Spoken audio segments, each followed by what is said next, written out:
All right. Hey, wow. Look who's here. Look who joined us. Vince just popped in. Ryan Roberts is with me. I'm Brian Driscoll, and we're going to dive right into it, fellas.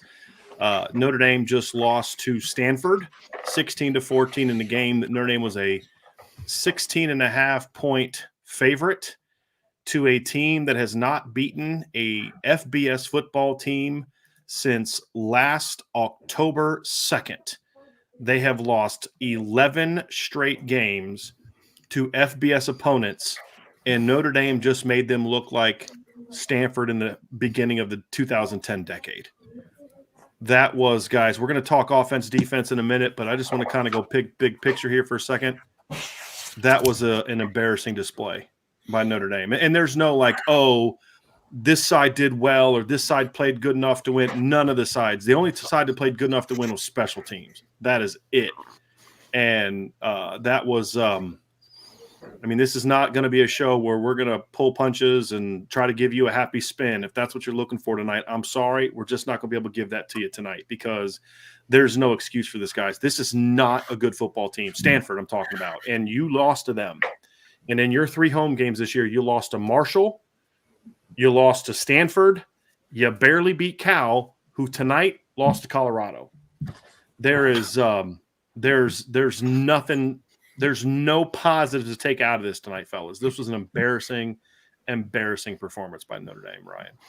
And it's a huge step back, man. We've talked about it all week, right? Whether you wanted to call it a get right or get righter game or whatever the heck you wanted to call it, this was supposed to be a game that you knew from start to finish Notre Dame was the better team, and that was not the case for tonight. It was, Brian, like what other word is for it, man? It's inexcusable. Like that's the word, man. Like it is, and I agree. There's no fluff. There's no spin on this show tonight. This was a humiliating performance from Notre Dame. Whatever adjective that means, awful, atrocious, whatever adjective you want to use, it was that tonight. It was terrible. I mean, for me, guys, it really comes down to something. What I saw tonight in really 2 of the 3 phases of the game. You want to know a positive spin, okay? With the exception of a couple plays last week, Brian Mason has earned his paycheck this year, right? Okay, fine. Your special teams coach is doing a good job. That's great. Happy for him, all that kind of stuff. But on offense and defense, okay, what we saw tonight was the play of a team that is just not coached well. And it's not even we'll get into the game plan, right? And I have a lot. Vince knows. He sat beside me the whole game. I have a lot to say about the game plan. But this was just from the first play of the game. Not how are you okay? I told the guys before the show, don't start talking about the offense and defense yet till we start talking about that. But I was about to start talking about the offense and the defense. But just a big picture, false starts, turnovers, dropped passes, bad reads, can't tackle, poor gap control, no adjustments at all on defense. Slight adjustments and going away. I mean, this was just what we saw tonight, guys, was a team that just played poor fundamental football on top of the specific offense and defense stuff that we'll talk about when we get into the specifics of offense and defense. But just overall, this was a poorly coached football team tonight. And the second part, your best dudes didn't show up tonight. I mean, those 2 things right there, which tells me there's a bigger issue here than just that. So we'll get into specifics game plan wise here in a little bit. But fellas, those 2 things tonight were incredibly troublesome to the point where you have no gimme games left on your schedule. This was supposed to be a gimme game. And you got outplayed for 60. The only reason Notre Dame was even in it at the end is because they have way better players than Stanford. That's it. So, Ryan, I'll let you kind of say what's next. I'm looking forward to getting into the both side breakdown, Brian, if I'm being honest, man, because it is just something where, the over encompassing again is that 3 straight victories. You're starting to feel okay about yourselves. You have what we thought at the time were 2 pretty quality victories. Now North Carolina's sitting at 6-1. They defeated Duke tonight, and Duke's actually a pretty pesky little football team. But then, one of your other quality wins, BYU, gets just boat race today, right? So it's one of those things Cal where lost to Colorado, Marshall lost to Louisiana on Wednesday night. It's not good right now, man. I mean, again, we're not no sugarcoating of it. It's tough right now to be optimistic about this team. You're sitting at 3-3. You're going into a UNLV game, which again, is a give me in theory, but I don't. You lost to Marshall and Stanford. I'm sorry, guys. UNLV is not a gimme. This point. No, not the way they play today. I agree completely. My next sentence was going to be that there is no gimme games anymore, man. Like I don't want to hear that word anymore. This is another gut check opportunity, right? I mean, it is, but it's something where like after a while, man, you're just kind of like hitting your head against the wall. Like, guys, we thought we had an answer. We thought we had progress. We thought we had exponential growth. And then it was just like sucker punch right in the face. And now you're back down a couple pegs, right? So something needs to change because it's not working right now. It's the point blank period to it. What that change is, we can all speculate. We can all throw out ideas. Sure, let's throw it against the dartboard. Let's do it. But right now, something's broken. And we'll get to that. Figure it out. We'll get to that when we get into the week of our shows, right? We'll get to all that stuff. But that's not what tonight's going to be about. Sean, what are your thoughts, man? You're muted, Sean. Hey, I muted myself on purpose. Needed that quick buffer. It starts at the top for me, man. Mm-hmm. It's the most disappointed I've been in Marcus Freeman, flat out.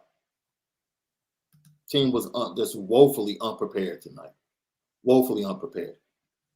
When you come out in some fancy set to start the game and you don't even know how to run the play you practice all week to start the game, twice, you don't know how to run it, and Michael Mayer's asking, what are we doing?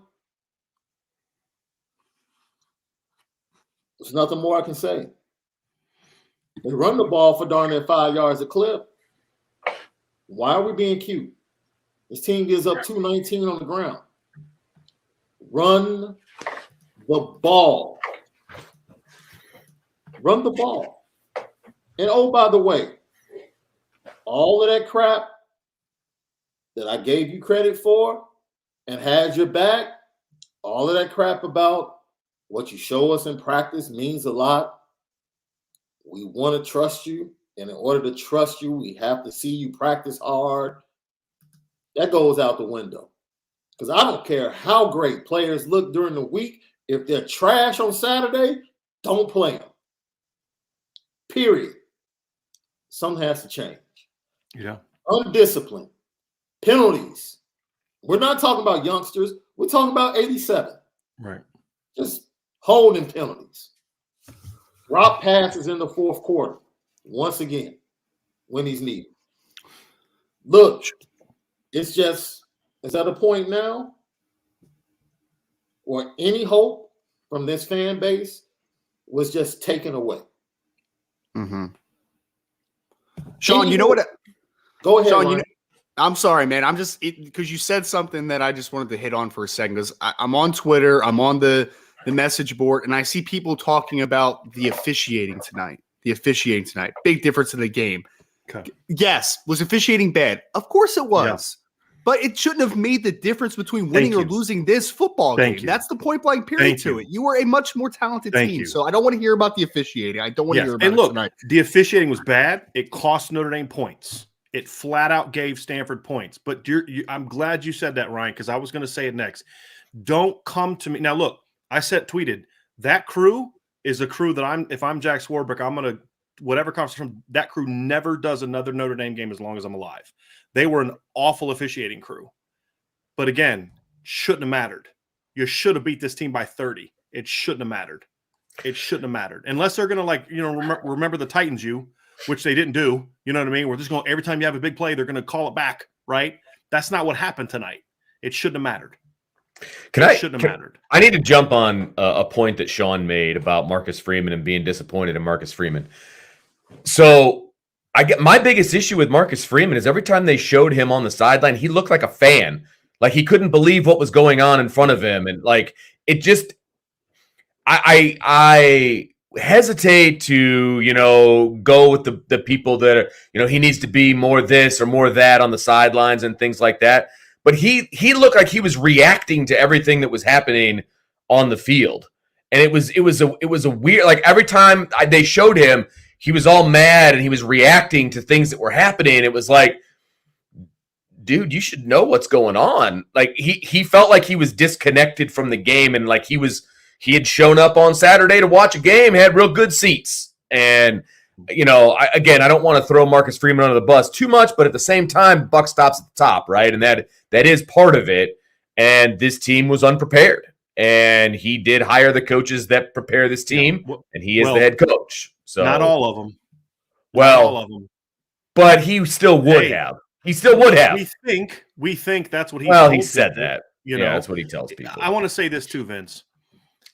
I don't care how he acted on the sidelines, right? To your point, what my thing is, but it gets shown out by the actions, right? Like, do something about it. You're the head coach, right? The buck stops with you. It's what we said about Brian Kelly. That's what we're going to say about Marcus Freeman, right? Like, let's. I mean, you can't keep having the same things happen over and over again, week after week after week. You beat North Carolina because you have better players than they do. You beat BYU because you have better players than they do. Neither of those games should have been competitive, just like this game should have been competitive. You're losing to inferior teams. Yes. And look, we're going to have a lot. I'm going to have a lot to say about Tommy Rees tonight. But the reality is, but you're the head coach, though, right? You need to do something about this. This is not what we say. Here's the thing, guys. Like, sometimes you just have a bad night. You remember when USC lost to Stanford in 2007 and Stanford stunk that year? So that Stanford team that beat USC lost to Notre Dame at the end of the year. That was a 3-9 Notre Dame team. Everybody can have a bad day. This wasn't a bad day, though. We have seen this thing written time and time again this year. It wasn't just like, oh, gee, they just had a rough night. It happens, like when Clemson lost to 4-8 Syracuse in 2017 when they ended up being the number one seed in the playoff. That's not what happened tonight, because we've seen this before. We saw some of the same stuff last week. We saw the lack of discipline against North Carolina that let them get back in the game. We saw it against Cal. We saw it against Marshall. Stuff that happens when you're just not a team that has any kind of discipline or accountability as a program. And we can point to assistant coaches, and as we get into the offensive and defensive stuff, guys, we will talk about specific coaches. But at the end of the day, who does the buck stop with? The buck stops with the head football coach, and he's got to sit there and say, "Look, this is on me." So I want to see what he's going to do this week, fellas, because that was one of the most embarrassing performances I've seen from a Notre Dame football team in a long time. That includes 2016. Because at least in 2016, in some of those games, they showed some fight on offense. Mm-hmm. And there's none of that tonight. Speaking of offense, let's get to it, fellas. Ugh, do we have to? Yeah, we got to. That was one of the worst game plans I have ever seen in my life. I leaned over to you at one point. It was halftime, right? And you said, "What did we just see?" And I said, I saw a better game plan last night in a Friday night game than I did today in a big-time college football game. And that's a huge problem. That's a huge problem. I put the same thing on Twitter, man. I put the same thing on Twitter. I'm like, I don't know what I'm watching. I don't know what Ryan, I'm watching. You and I talked about this on the drive home. Yeah. First and foremost, you just regurgitated the stupid running game plan you used last week against BYU. That was the same exact run. So, like, okay, why does Audric Estime have 3 carries going in the second half? Second of all, Audric Estime holding on the freaking ball. We'll get to that, right? Yes. Why is Chris Tyree only running A-gap runs? Why? Why are you using your small speed back to run power O in the first half? And then he does break one, and it comes back because your All-American tight end gets called for holding because he hasn't blocked anybody all season, right? And then I'm for using different running backs, but they were so being mixed in and out that none of them got into a rhythm. You're using this. So, like, what did we say before the game, fellas? This is a team that has no speed on defense. And you ran right at them in 12 and 13 personnel. And this is not a shot at Mitchell Evans at all because, the kid's worked back. He's back sooner. But, like, when he's on the field, everybody knows he's not getting the football in the pass game. right? And you had him on the field a ton tonight. And again, not a knock on Mitchell Freeman, Mitchell Evans, because I'd say the same thing. But like, you've got this kid on the field, you're not using him in the pass game, and that's more my issue than, Mitchell Evans shouldn't have been starting. He would be your number 2 tight end if he doesn't get hurt. I mean, that's the reality of it. He would have beat out Kevin Bauman. He's not hurt. This is not a Mitchell Evans criticism. But it's like the kid hasn't played all year, and you throw him out there and just run him a million plays with him, and he gets targeted a grand total of 0 times. So you're back to the whole, we're going to be in 12, 13 personnel and doing all that. Okay. But you played right into Stanford's hands. They're a slow in the box football team that gives up a crap load of yards. BYU was the same thing, fellas. What did we say? Slow defense. Get them on the perimeter. Use your feet. Can we get an outside zone to Chris Tyree or Logan Diggs just once? Can we get a toss? Can we get something that's not slow developing against a slow defense? Like that, it's like it was you literally regurgitated last week's game plan. And it is, Vince, you and I were sitting there. We were almost on point the entire game of determining the difference between run and pass. Mm-hmm. How they line up makes it so easy to determine if it's a run or a pass on a lot of instances, which is why, because I remember when they did have that one play call to Michael Mayer on 3rd and 4, and you said, why is he so wide open? Because that's a very heavy run alignment, and the one time they throw out of it, they're not prepared for it. It was one of the most uncreative, unoriginal, but more importantly, poorly designed and against that opponent running game plans that I've seen in a long time, fellas. It was embarrassing. Come on, Brian. They ran an end around to Braden Thomas. Isn't that what we wanted? Braden Lindsay. Oh, Braden. I'm sorry, Jaden Thomas. What, isn't that what we wanted? Like, come on, mix it up. Okay, hold on a second. Problem number 1. You went with a reduced formation on 4th and 2 inside the 10, which means their whole defense is there. They had 3-4 guys outside of you. So number 1, you're screwed before the ball is snapped. Out leveraged, yeah. And then you give the ball to Jaden Thomas. I'm not mad at Jaden Thomas. He tried his best. You gave the ball on a 4th and 2 jet sweep inside the 10-yard line to your slowest wide receiver. Explain that to me. It's, you take the field goal. I probably would have kicked the field goal there, but here's my thing. I'm cool going for it there because that is a statement play. Absolutely. You're not making a statement with the jet sweep to Jaden Thomas.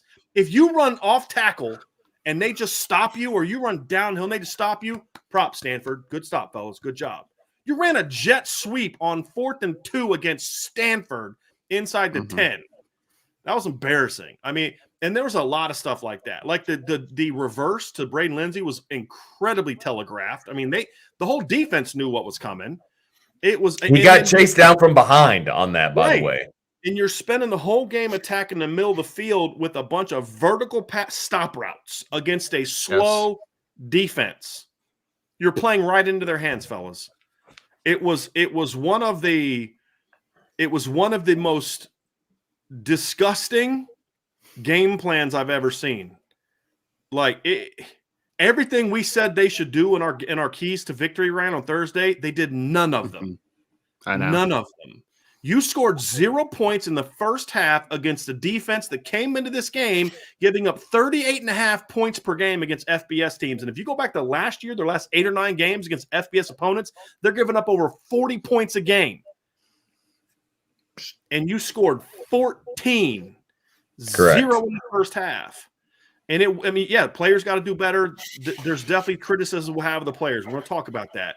But you did not give your players a chance to be successful tonight as a coach. Agreed. Agreed. Flat out.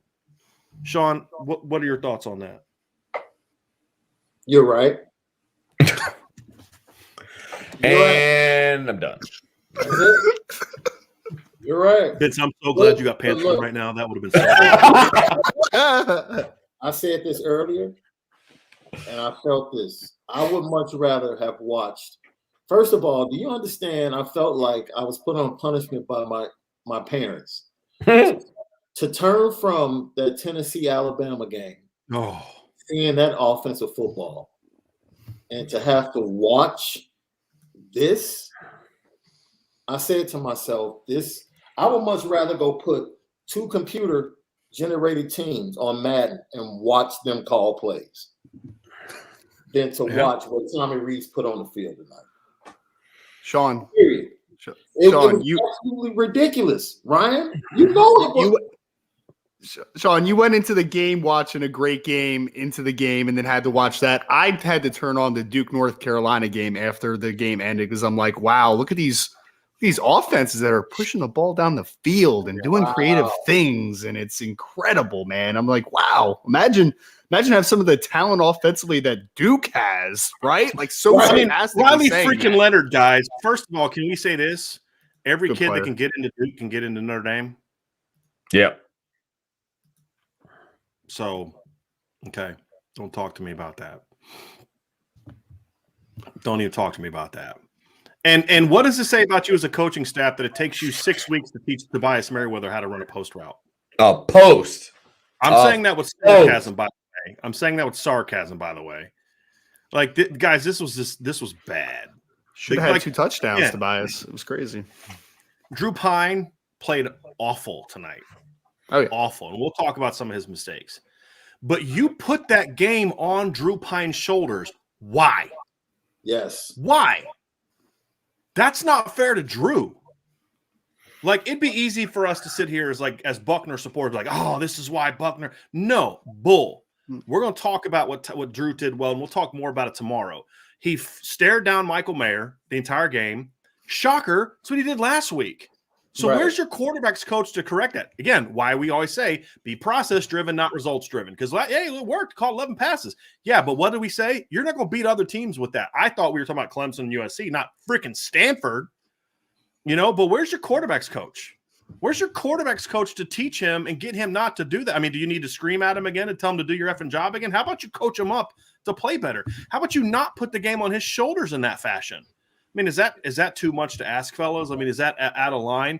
This kid's making his 4th career start, and you're putting a game on his shoulders like he's Jimmy Clausen in 2009.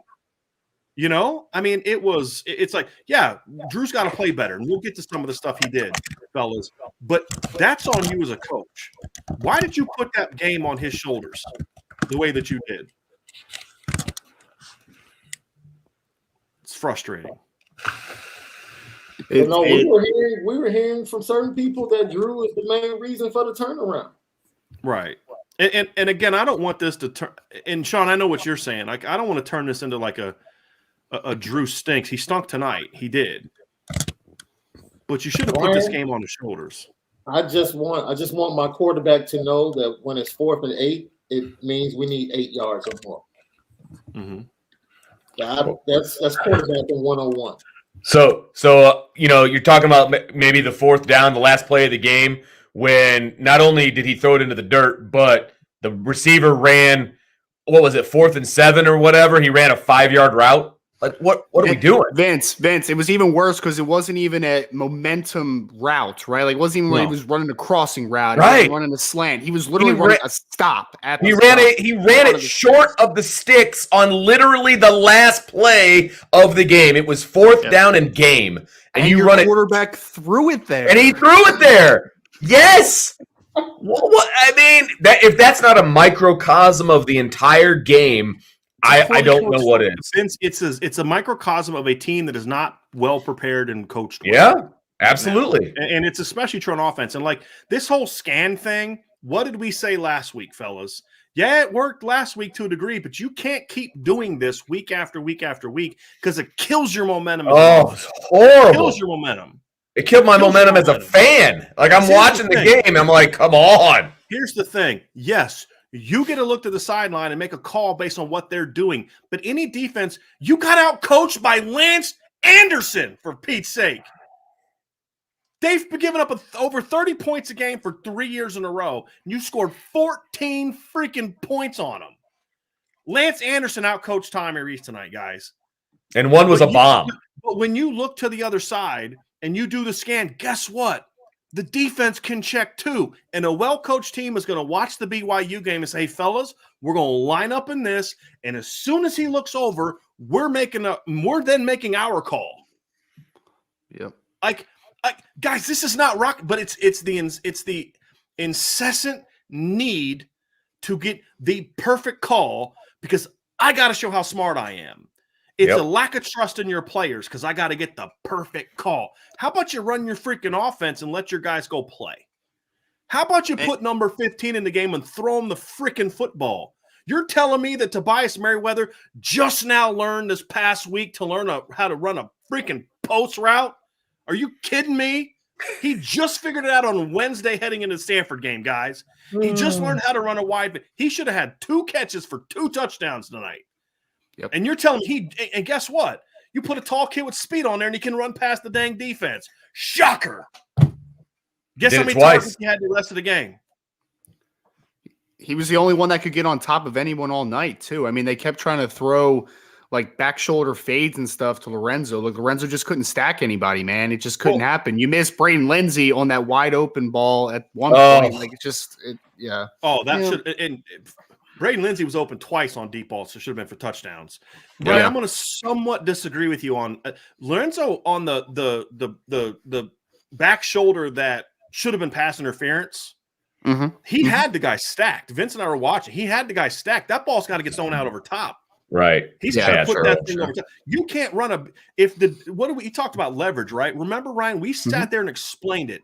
If you want to stop back shoulders, what did we say? Get right in his hip pocket. Yep. Let him be in. Don't get past him. Stay right in his hip pocket. Squeeze. That way, the only way you can complete a back shoulder if it's over his head and high, and there's nothing you can do about that. Yep. That's exact. Stanford played that exactly how we described in our show this week, and Drew tried to throw a back shoulder. Why? He did it 4 times. Why? When you do it that many times, you're coached to do that. And that's just bad coaching. So I thought that ball's got to go over top to Lorenzo. Yeah. On the other ones, Lorenzo's not a back shoulder, guys. This is what we're talking about. You're not using your dude, Sean. Like you can say, "Oh, Lorenzo, that's not his game. That's not Braden Lindsay's game." You know whose game that is? Tobias freaking Merriweather. You know. Oh, I didn't know you were finished, but I mean, you're right. If I didn't stop myself, Sean, I would literally talk for the next hour, and everybody in the chat knows that I could do it. So I had to give myself a timeout. I wouldn't give a Corvette to a 16-year-old that just got his license and has bad eyesight. Yeah. And right now, that's what we're getting. We have weapons, regardless of whether or not you think they're elite. We have weapons that are capable enough to put up 30-plus points every week in college football. Unfortunately, the person that's driving the offense doesn't know how to use it. Either it's too much power for him or too much, and he doesn't understand how to use all of them at the same time. But Sean, that was the thing, though. We saw him targeted twice, and he knew how to use him because he was open for touchdowns twice. And it's just so frustrating why he refuses to keep driving that Lamborghini. Because those plays aren't look how smart I am plays. That's why, Sean. Right, they're too easy. Those plays are not look how smart I am. Look how well I was able to do this. Or, which I think is kind of was Brian Kelly's thing when it came to quarterbacks. I think Brian Kelly liked having quarterbacks who weren't talented because then he could say, look how smart I am because I won with this guy. Yeah. Right? Yeah. And I think Tommy has a lot of that in him. I just want to know why 15 wasn't in on the last drive. It's a great question. They don't trust him. Why your one guy you can chuck it up to wasn't in the game? Yeah. We need to throw the ball. This dude needs to be on the field. Yeah. He needs to be on the field. I don't care if I'm clearing out with him. Right. One-on-one. And they were baiting Notre Dame to throw the ball as well because how many times did they line up in man-to-man with like one high safety? Yeah. Second to last drive when Estime fumbled, it was such a poor execution of that play. I mean, the ball's just out there on a spin move. Yeah. But they were, I mean, I looked at Vince and I said, dude, look at their safeties. They're 8 yards off the ball. Yeah. And that's what Vince is talking about. They were 8 yards off the ball and squatted down. Yes. And they weren't opening up and running at the snap, fellas. It was like we're daring because they knew how Notre Dame is. Once we get a lead, even if it's only one freaking point, we're gonna slow it to a crawl. That's Go right. right back at them. Go right back at them and do it again. And they didn't. It's It's so disrespectful too, because both their safeties are pretty good run support players, Brian. But we talked about it, man. They're not like great athletes, right? Like they're not going to make up that ground playing 8 yards off, playing half field. Like they're not going to do that. It's just, I mean, they basically stared at Notre Dame and said, "Do something," and Notre Dame just kind of sat there and said, "Nope, we're just going to keep doing this." And then we talked about the scan stuff, right? That last drive, man, there was just like, I was like, can we get up here? Like, can we have a little urgency on this drive? Can we have a little something? And it was just like first couple plays, Ryan, they actually did something, and then they stopped. Then it was like, went right back to. Just don't understand. Just don't understand. And the thing is, like, it's not something like, here's what I hate, Sean. When something works, you beat BYU, and people praise it, and then it doesn't work a week later, and you're like, oh, I'm stupid. This is what we talked about last week, fellas. Like, you can't do that all the time. You can't freaking do that all the time. Nobody does that all the time, right? You just can't, because that is saying, like, again, that is, I have to make sure that we get into the perfect play every single time. How did teams score points back in the day before that scan stuff came about? How did Oklahoma score 50 points in 2008? You know, how did Lou Holt's teams ever score 30 points against number 1 and number 2 ranked teams without that? Triple option, duh. I mean, Vince is just trying to get me. Recipe for success. I mean, and the other thing too, and I'll let whoever takes this. We have seen one game this year where the run game, pass game, formations actually made sense together. That was the North Carolina game. Yes, agreed. That was it. Against, mind you, a terrible defense. Yeah. But it's like there is no rhyme or reason to what they do. There's nothing this is setting up. And Stanford, the least athletic team that Notre Dame is going to play all year, was killing them with bubble screens and look screens. Yes, that was their offense. I formation power runs, and bubble and look screens. That was their offense. Only good team in the country that can get crashed off the backside edge nonstop because they refuse to run RPOs. I forgot shovel pass too. So like that, I mean, all due respect to Stanford because they did win the game. That's a high school offense. That's a high school offense that anybody can put in. I mean, I know power out of I formation is like middle school football, number 1, right? And throwing screens, bubble screens, that's easy to put in, right? And then shovel pass. That they probably spent the most time on the shovel pass. And that was what killed Notre Dame the most. They couldn't stop a freaking shovel pass. It's so frustrating.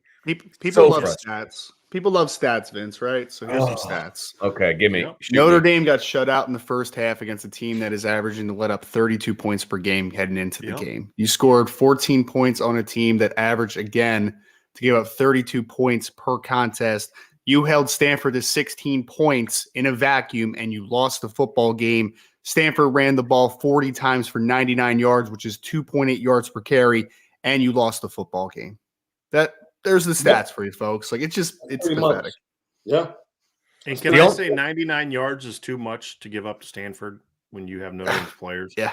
I honestly, I would have been fine with 99 yards. I would have been fine with as a team. They only got 90. It felt like more than that. First of all, I just want to say that it felt like a lot more than that. But 99 yards. What was their total, Ryan? 99 yards on 40 carries. They lost how many at the end of the game on taking a knee? Did they take a knee 3 times at the end? Yeah. And so they'd have been slightly over 100 without points. It doesn't change. Still, it doesn't change the point. It doesn't change the point. But it still felt like more than 100 yards to me because it felt like they were able to run it well. Yes, exactly. Okay. I will go to the defense in a second because I want to talk about why Notre Dame's the worst third and long defense in the history of college football, right? But offensively, I want to finish this up here because I'm going to say something here. If Marcus Freeman wants this to be his team, he's going to have to make some kind of statement this week. Not to us, to his staff and his coaches. And I don't know what that is. I don't know if that's changing responsibilities of some people. I don't know if that's ripping butts. I don't know what it is. But you play how you practice. Yeah, well, yeah. And you guys have heard me complain a lot in the past about how the offense practiced, how they would scheme themselves into success. They would put the looks from the other team, and I don't know if they're doing that, but that's got to get evaluated. And Marcus Freeman needs to sit down and say, this is my football team. Yes, you're my offensive coordinator. Yes, you're my defensive coordinator. This is my football team, and it's my behind that's on the line when we lose football games. Mm-hmm. And there needs to be some serious conversations about what this is going to look like. Somebody just said Parker's never called plays before. Yes, he was the offensive coordinator of West Virginia the last couple of years. So, yes, he has called plays before. But you know how many plays Clark Lee called in his career before he took over the 2018 defense and led them? Right? We always say if you got the chops, you got the chops. And what I've seen from Tom Reese, look, Tom Reese is a very smart coach.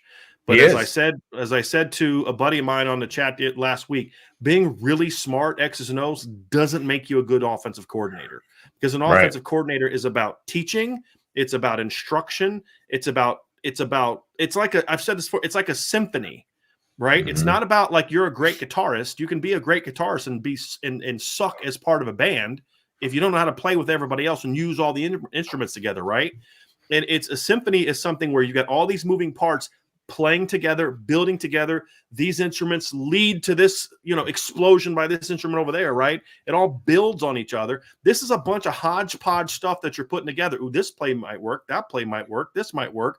There's no setting stuff up. There's no flow. Guys, it's as simple as this. You know what? Better than symphony? Offense is like a symphony, but play calling is a chess match. And Notre Dame is playing checkers. It's as simple as that. Because chess is what?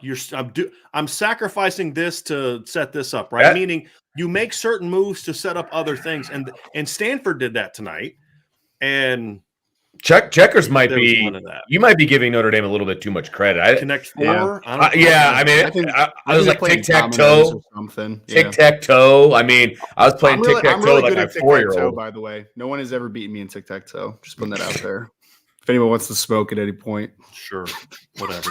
I am really good at tic-tac-toe, Brian. Ryan's beating in tic-tac-toe and Madden. Like, okay. I mean, it's just like I said, it is we're giving them too much credit because you're right. It just feels like they've got a stack of plays and it's like, okay, this one. Okay, this one. Like it just doesn't feel there's no flow, right? When there's a good offensive game plan, there is flow to it. You can feel how one thing sets up another thing. And it's like taking a math class. You've got to be able to add and subtract before you can multiply and divide. And it just all builds on each other. There's no building on anything with this offensive play calling. And it's sad because there is talent here. Right? And I know we're going to get into the specifics of how the guys played. Obviously, execution was a huge problem in this game because, again, and we said it against Marshall, and I'll say it again against Stanford, I don't care what the game plan was. I don't care what plays were called. You still need to execute those plays, and they should have been able to win the game regardless, right? Right. So I feel that same way that I did after Marshall. Okay, if they execute the crappy game plan that was put forth, we're talking about a victory. We're still pissed off, but we're talking about a victory. And they didn't execute the crappy game plan. And so that's also a problem. I want to say something, Vince, because one of the pushbacks we get, one of the easy, for some people it's lazy, for other people it's just they know something's wrong and they can't put their hand on it. And so the easiest thing to do, and because there's lazy and then there's easy, is to just say, well, they don't have very good players. And this is the same crap I heard in 2016. They just don't have very good players. Yet they went out the next year and went 10-3 against 8 ranked teams with the same freaking players. The only changes were from a coaching staff standpoint, from an assistant coaching staff standpoint. You fire Brian Van Gorder and you hire Mike Elko, and all of a sudden those same freaking players look like they know what they're doing. Huh.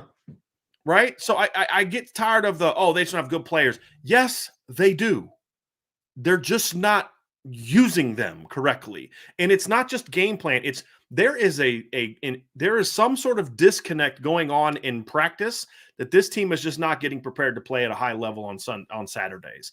Defensively, offensively, there's a lot of issues with the defense, and we're going to get to that. But to Ryan's point, you still held Stanford to 16 points, guys. You hold a team that's giving up over 30 points a game on average in the previous 3 seasons combined. Right. 16 points should be a blowout. Yes. This defense is garbage. Yes. Garbage. And you scored 14 points. And the only time you did score, what was it? Let's just go out there and run it down their throat and throw a bomb to Tobias. Our dudes are better than their dudes. And then after that, they went away from it. We got a 14-13 lead. Let's milk the clock. Right. Come on, dudes. It's just, I just get to, they don't have good players. Quarterback's a problem right now, right? Like Drew Pine is not on the same level as Hendon Hooker and Drake May. And he's just not. But that even speaks more volumes as to why you ran the game plan that you ran today. Right. Because you're running a game plan that requires a quarterback with an NFL arm. That's not fair to Drew. We can hammer Drew, stop locking in on Michael Mayer, stop doing it. But if he doesn't have confidence to make some of those throws that you're asking him to make to receivers that he knows can't get open on those type of routes, I'm going to look for Michael Mayer too. So, yes, Drew played awful. Yep. He got put in a really bad situation today, fellas. Really bad situation. And that's why I'm going to put more on the offensive coordinator than Drew Pine. You should not have asked him to run that game. You regurgitated the same.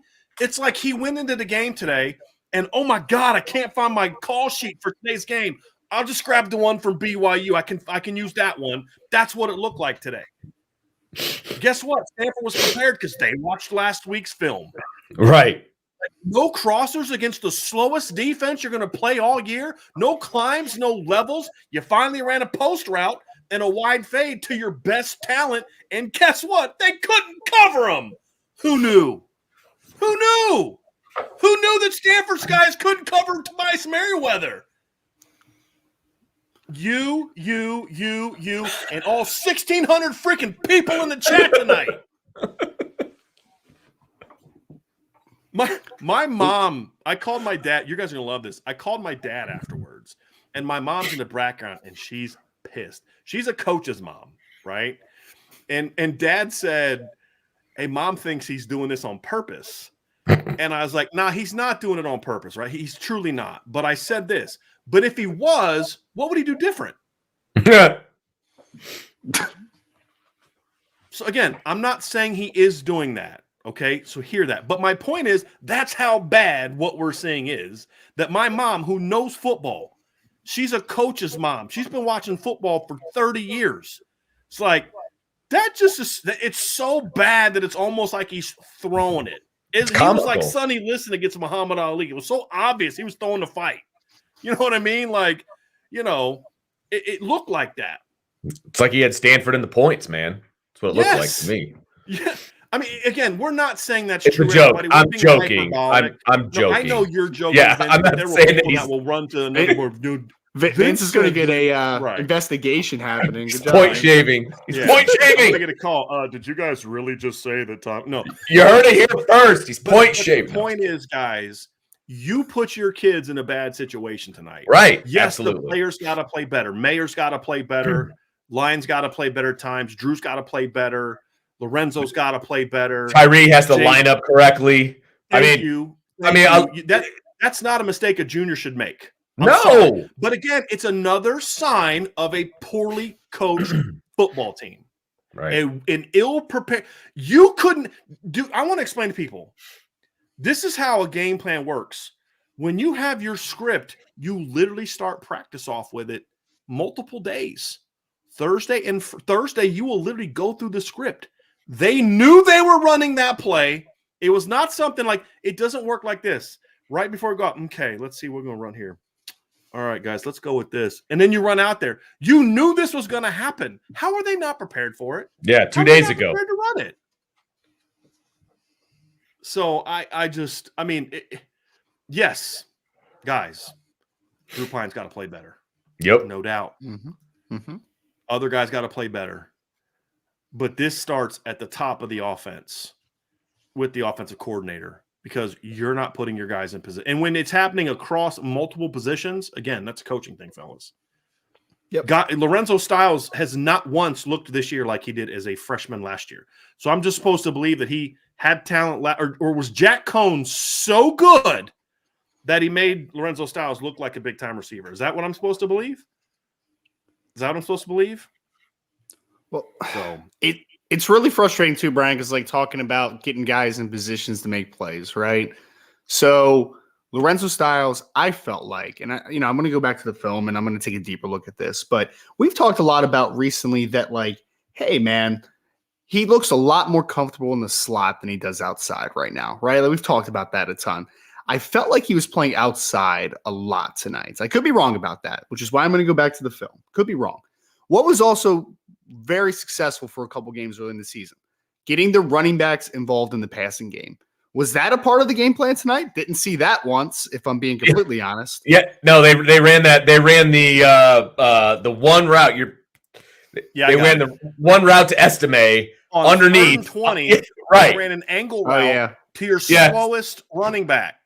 Comedy. That's not enough. I mean, it's a play that Audric had a big play on earlier, but the big play came off of a well-designed thing with Tyree on 1st and 10 or whatever. You know what I mean? Like it was where they weren't. It was 3rd and 20. They're all playing off. They're going to give you that. Yep. So give it to Logan Diggs, who can make people miss, or give it to Chris Tyree, who may have enough speed to do. I mean, you played a team with slow linebackers. Name me one play where Notre Dame used their running backs or slot receivers to isolate on a linebacker. That's what I'm saying. Give me one time where you made life tough for Ricky Meason on the in a pass game. It was slow, static routes the whole game against a slow team. Right. And there was just a boatload of stop routes and hitches and find your spot in the zone, which there's a place for those, right? Like there was one play you and I were talking about, live, where Braden Lindsey did a great job of finding the soft spot in the zone, sat down for a first down. He's all by himself. He's looking around for somebody to cover him. Nobody's there. And Drew Pine's trying to force it into Michael Mayer. So, I mean, there's a time and a place. This offense was ran tonight like we had Stanford's players at the skill position, in my opinion. Yes. Power row on offense, right, Brian? Everything was vertically oriented, a ton of stop routes, a ton of outside fades. Like this was a game where you're like, hey, man, all we have is big trees at receivers that can't really separate, and we have downhill running backs with no speed. That's what this game looked like to me. And again, I think that's why some people get the wrong perception that Notre Dame doesn't have speed. That's why, because of how they're used. I think that you limited the speed, in my opinion, tonight. That's a good point. Yes. And it's the exact opposite of what we said they should do. Sean, let me ask you a question. Sure. If I were to have you go play cornerback right now against Mike Evans, and all he did was run hitch routes, could you somewhat cover him? Yes. Okay. Steve Sarkisian has. We've talked about this before. Steve Sarkisian has said this. He's like, why? He made a great. It was like, and it's on YouTube. It's a great comment, but he's talking about why he doesn't like stop routes, and he says, I'm as fast as Julio Jones when he's not running. Yeah. And they did that all night tonight. Yeah. I mean, it was a bunch of stops, hitches, comebacks. It's like stuff that you're not utilizing your speed. Ryan, that's a great point, Sean. They played the game like they had Stanford's players, but they didn't have Stanford's quarterback. That's the difference. And that's not a shot on Drew. Tanner McKee's now a 2-year starter. He's 6'6". He's got a big arm. Right? Mm-hmm. They were asking Drew Pine to make throws that Tanner McKee can make. Meanwhile, they're rolling Tanner McKee out a ton, giving him some easy throws. Because they knew they couldn't block Notre Dame's D-line. It's called good coaching. Sure. They tried to go at Notre Dame down the field. Y'all couldn't see it on TV. Benjamin Morrison about 3 or 4 times. They tried to run throwbacks against him, and he ate it up every time. Like they were trying to do that stuff, and that's why he kept checking it down. And that one play, where he didn't get his head around or whatever. It was great coverage. I mean, it was just a great one-handed catch by the Stanford kid. I mean, it just sometimes you got to tip your cap, right? I mean, the ball missed going off of Benjamin Morrison's back by about 6 inches, maybe, right? I mean, that's just good coverage, man. And that was just a great one-handed catch, and I think that was on 3rd down too. It's like, crap. That's when, like, honestly, that's where I was like, oh, this probably isn't going to end well, And those are the ones you just say, hey, sometimes, Sean, a guy just makes a great play. Yeah, and he did. It was a great play. Yeah. And I think Benjamin Morrison, he had a good night. I didn't like the missed tackle on the early screen to Wilson that allowed him to get the first down. Like, slow down. Yeah. Stop Come to balance. Right. Come to balance. Tackle him. And then what your help is coming from the inside. So you don't have to play that as fast as he played it and as out of control as he played it. But other than that, it's just the growing pains. And look, I think even when Jason Adamiola went out, Gabriel Rubio, he won some, he lost some, but he battled, right? I thought Chris Smith played really well tonight. I thought they were beat up inside too, guys. Cross got hurt. Adamiola was in street clothes by the end of the game.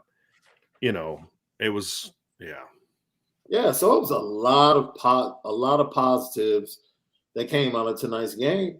But I just felt like Al Golden had a subpar game, in my opinion. Yes. It's like, sir, your middle linebackers cannot blitz. They're not good at it. They can't time it. They never get home. Did y'all see where they ran that safety blitz and Stanford threw a post route right behind it? Did y'all see that? You know what that is? That's coaching, by the way. Just saying. Hey, when they run the safety blitz, throw right into it. Right.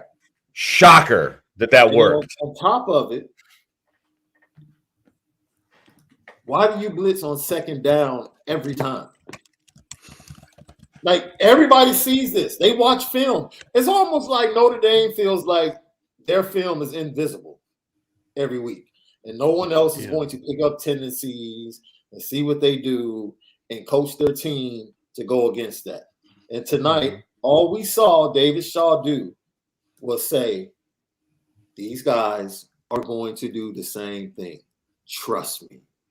Yeah. And what we're going to do is we're going to come in here, not turn the ball over, and out Notre Dame.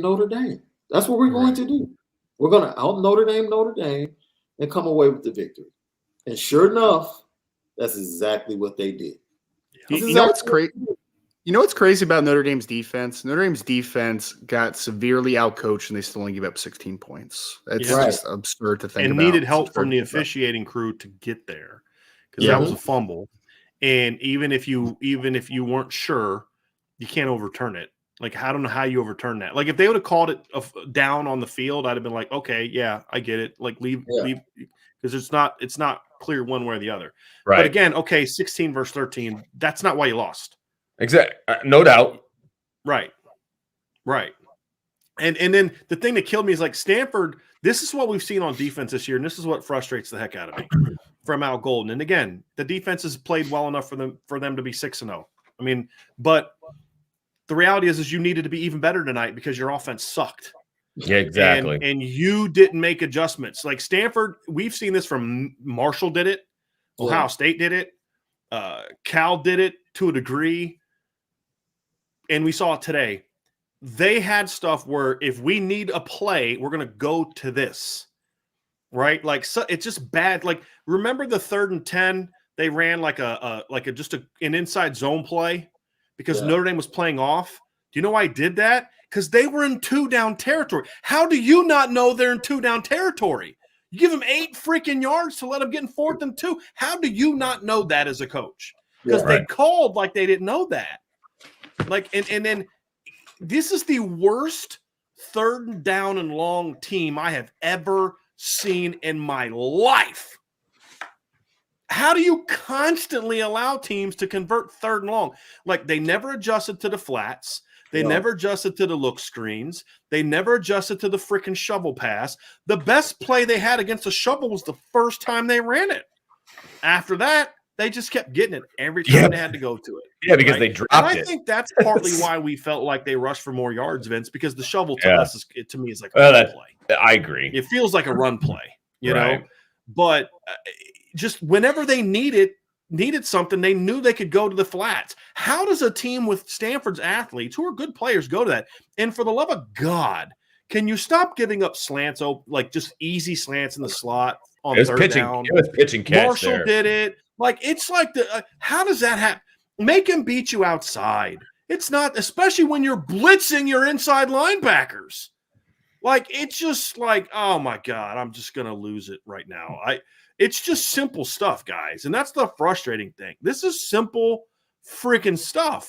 And the problem is this: did you guys notice on the first drive of the game on defense, the Notre Dame players just didn't know what they didn't know what was coming.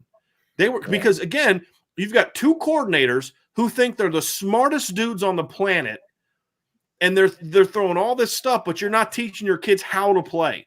This is what we said about Charlie Weiss. The reason Charlie Weiss succeeded his first 2 years, okay, and the reason why he sucked bad his last 3 years is his first 2 years. Say what you want about Ty. He was a bad football coach in a lot of ways, but you know what his staff did a good job of? They taught the basic fundamentals pretty well.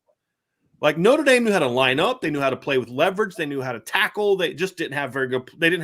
They just were a very dull scheme. And, like Kent Baird did a nice job with with the fundamentals. Bill Diedrich did a nice job with the fundamentals. They just couldn't teach scheme. They had boring scheme.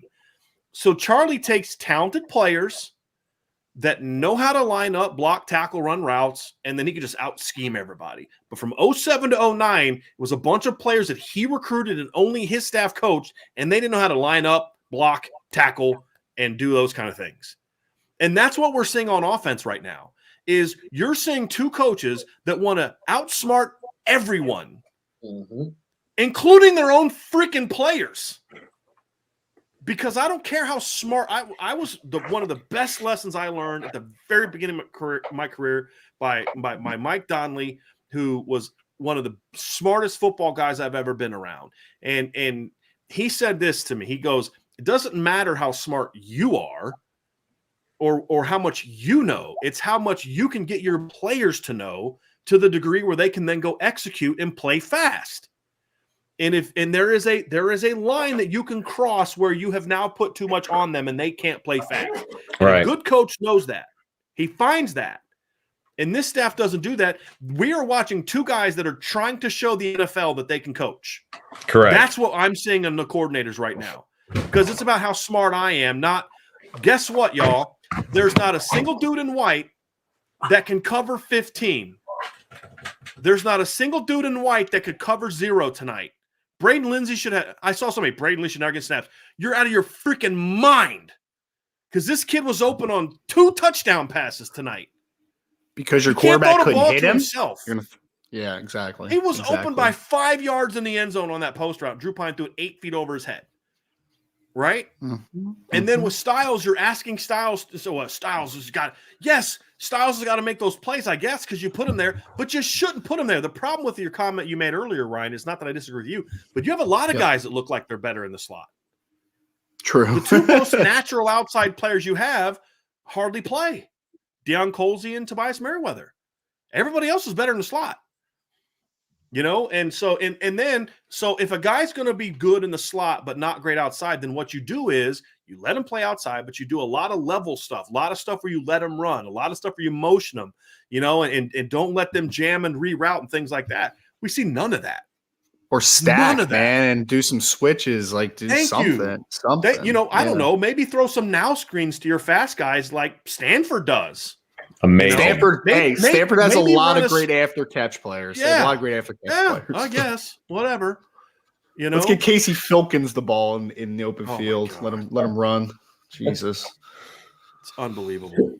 Made him look like an all-star. He's an all-star. Well, Vince, they were talking him up at the end of the game, though. I'm like, my guy has 31 carries for 99 yards. Come on now. Yeah. I'm telling you, the entire video package out of timeout for that kid. You're right.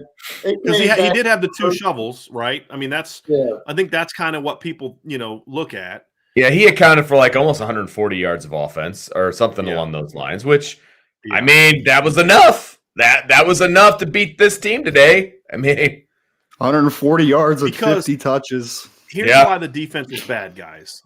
They didn't have a lot of yards. Stanford didn't make a lot of big plays. no. But you know what Stanford did tonight? When they needed to make a play, they made them. Yeah. Simple as that. And when Notre Dame needed to make a stop, couldn't make a stop. Right. You know, your offense finally gets you, and then what happens next drive? Yeah. Didn't they go right back down the field and score on the next drive? Stanford, yes. The very next drive, they got a field goal. Sure. Okay. Yeah, the officiating, this, that, and the other thing. Okay. Shouldn't have come to that. No. Shouldn't have come to that. And that's the thing that ticks you off is it shouldn't have come to that, man. I don't want to look, officiating sucked. It sucked. Shouldn't have mattered. Nope. And see, Brian, this is where the whole deck of cards, house of cards falls for me, right? Because you tell us all of this stuff, and you tell us how important practice is, and you tell us you don't have gamers, and you tell us trust is built in practice. But then you're teaching bad things in practice. Mm-hmm. So if you're teaching the more talented kids bad things in practice, how can they ever look good in practice? Right. But they need to gain your trust though. Yeah. But they're supposed to gain your trust with bad coaching in practice. Make it make sense to me. Right. Oh, it makes sense, Sean. Makes sense. Oh, yeah. How is Tobias supposed to make you trust him when you're playing players out of position? Right. And playing clearly inferior players to him, Sean. Yes. And you're asking players to do things that I'm with you. Like, I'll go even further than what you might have been willing to go.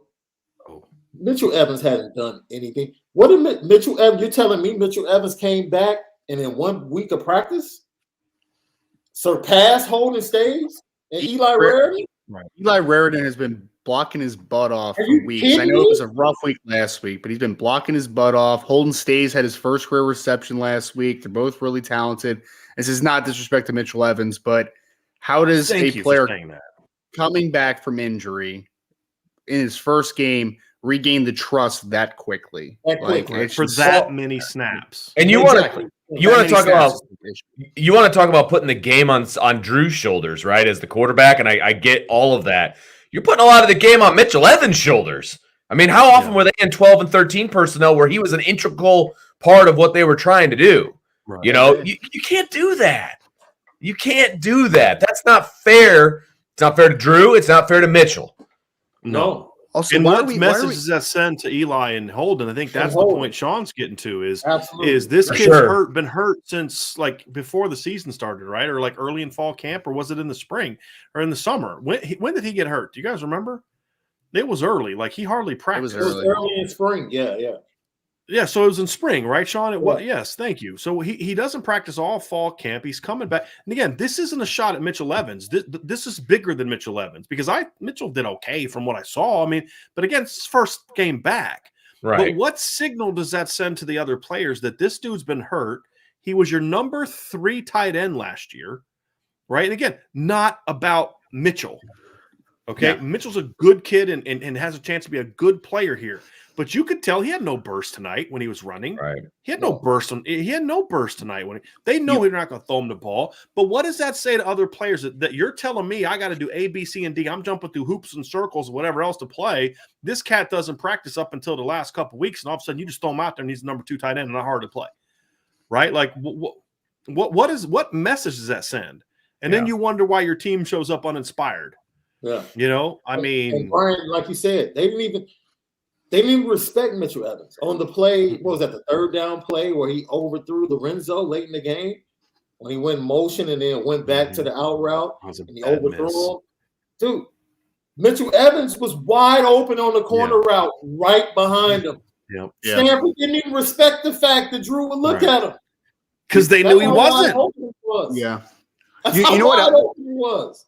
You know what else it was, Sean, too, is that to your point, right? They clearly weren't respecting it because what they were doing all night, and again, I want to go back to the tape to make sure that this is 100% accurate, but what it seemed like to me was Mitchell Evans was kind of the clear out guy for the Michael Mayer underneath stuff. And then I saw someone in the chat say like Michael Mayer looked slow or he looked, hurt or something. No, it's just that they were squatting on his routes because there was no threat of Mitchell Evans. Like you weren't afraid that he was going to throw it over your head, right? Like you weren't afraid of it. That's just what Stanford it is. had a good game plan for him today. They did. Yeah, they took him away. And who didn't see that coming? Right. He set a Notre Dame record for individual single game. 1 week ago, we were literally making fun of BYU because they didn't have a Michael Mayer plan. Yeah. Okay. And Stanford did. You got out coached by Lance Anderson, Vince. Yeah, I didn't. Don't yell at me. I didn't get out about Notre coached. Dame. It's your fault, Vince. But that's exactly. You got out coached by Lance freaking Anderson. Lance Anderson, Vince. Right. Lance Anderson. Yeah, absolutely. I didn't even know who that was until you Like, told me. how did you not know that they were going to have a plan for Michael Mayer? Like, how did you not know that? Yeah, exactly. Here's the thing. How do you not have stuff built in your game plan to take advantage of that? That's even worse. Absolutely. And here's why that matters. Because if you're teaching that, then you're teaching Drew Michael's not an option here. Right. Here's a thought. Have Braden Lindsey, because we saw him do it last year, have Braden Lindsey or Lorenzo or Tobias Merriweather outside, maybe do like a short motion, run a 10-yard in cut with Michael Mayer. I guarantee that safety is going to come flying down on him. And guess what you have over top of it? Post route. And they did It's not that complicated. It's not that complicated is the problem. I mean, and in the post game press conference, Marcus Freeman, number one, said that it was a great offensive game plan. Did he really? Yes, he did say that. Problem number one. Problem number one. And problem number two is he said that Drew Pine did not single out Michael Mayer at all. Sure. What? Come on, man. Like, call a spade a spade. There's protecting your players, and then there's losing your credibility. Yes. Thank you. Like, hey, you know what? You're right. That's something we really need to work on. If I'm in Drew's shoes, I've got an All-American tight end who's setting all kinds of records. I get why he's going to him, but we got to coach him up better. That's how you respond to that. It's not, no, he's doing great. He's doing what we, no, that's not now, he said a lot of other good things about how it's his fault and all of that's great. And that's true. But I'm sorry, it was not a great offensive game plan. And he does stare down Michael Mayer. And it was obvious to 80,000 people that were in that stadium tonight. Right. Even the Chuckerhead fans that were right in front of us who are clearly not media members. They saw it too, I'm sure. I'm looking at the transcript now. Oh my god! That sounds like a good story. I would love to hear off air. I'm with you, Ryan.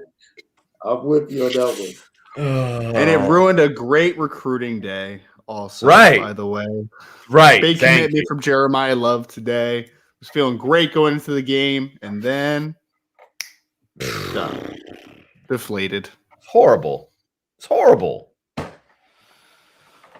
Sean, here's a question, Sean. If I would have told you before this game, okay, I would have said, Sean, I can guarantee that Stanford is only going to score 16 points today. What would your score prediction have been? Well, my score actually was 31-17 because Notre Dame has held every team they played an average of 8 points below what they score. Right. Stanford was at 26. That put them around 18. So I said, I'll give them 17. And I think I was like 31-17 or something like that, or 28-17. So I knew coming to the game, if Notre Dame scored 20, it was like, that's it. Game was over. Yeah. And Stanford pretty much maxed out what they were going to be able to do against Notre Dame. Mm-hmm. They maxed out, in my opinion. Yep. 31-7. Yeah. Notre Dame helped.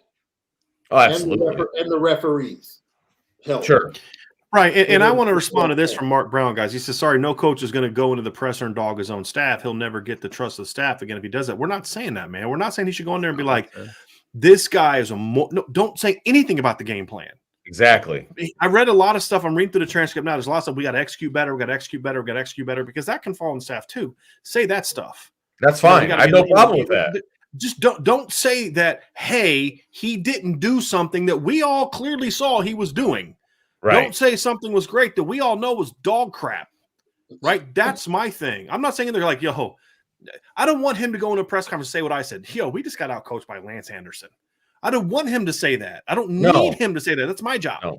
Right. But you also then don't go in there and say the opposite of what we can all very clearly see with our own eyes. Correct. It's not a great offensive game plan. I can't believe he said that. I'm actually looking in the transcript now because I'm just so disgusted. Yes. I'm so disgusted. Yeah. But so Mark, what's that? That's why he was my number one target tonight. Like, I'm not talking about anyone until I talk about Marcus Freeman. Yeah. Just, period. Right. And so Mark Brown is correct. And I'm not coming down on you, Mark, because if that's how you took what we're saying, you're right. You don't dog your staff. Right. Like Brian Kelly would throw people under the bus, and I hated it. I'm not asking Marcus Freeman to do that. I'm just saying don't say something that's a blatant falsehood and unless you believe that, and then we got a much bigger freaking problem right now. Right. If he actually believes that, then that's the word. That's the scarier part. Both options are bad. You either said it and it's not true, because then you're not creating it. There are ways to create accountability without saying that sucked. or saying that was the worst coaching performance I've ever seen in my life. Right. We were making fun of the previous head coach for saying we got out coached, right? You don't say that in a press conference, but that doesn't mean you can't say we just got to do a better job of putting our players in position to be successful. That's okay to say, or just don't say anything about the game plan. And that's the problem. So that's concerning either way. Mm-hmm. And so now I understand why, because I didn't see it. I didn't listen to the press conference because we were already on our way back, Vince. So if he said that, now I understand why Sean was so ticked at him after the game. Because again, it's inexcusable to say that even if you don't actually believe it. You don't say it because you're going to lose credibility with your players, with it, and at some point in time, you know what's funny? You guys remember the scene in Bull Durham where the manager goes in to talk to Crash, and he's like, I try to be nice to these guys. He's like, they're kids, scare them. So he walks in there and throws the bats, But it's like at some point in time, if you don't fear your coach is going to rip your ass, then guess what? You're just not going to be afraid. He's going to tell you to do something. And whatever, I'm going to do what I want to do anyway. Right? You've got to say, look, coach is going to let me do my thing, but I know if I don't do what he's asking me to do, I'm going to get my butt ripped. There has to be consequences. There has to be. And again, I'm not saying he needs to say that publicly, but don't say the opposite of it. That's my problem. Yep. And oh man, I'm gonna read through the transcript afterwards because that hurts. I'm telling you, that hurt. I believe. I know you don't want it to be true. I want to read it for myself because that is a bad look that goes beyond Tommy Rees did a bad job. Because if he believes that, then nothing's gonna change. No. Right. And I'm hoping that he's setting him up for, I said I covered you in the press conference today, but never again. This crap's got to change. It's got to happen. Like when Brian Kelly after the Duke game in 2016, there was nothing wrong with our coaching and our game plan today. And next day, Brian Van Gorder's fired.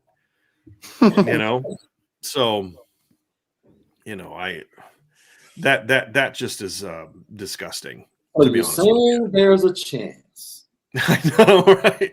And I'm not saying he should fire Tommy Rees. I'm not saying that. I'm just, but things have to change. Things have to. This is not. Sean, you're funny, man. Sean, you're funny.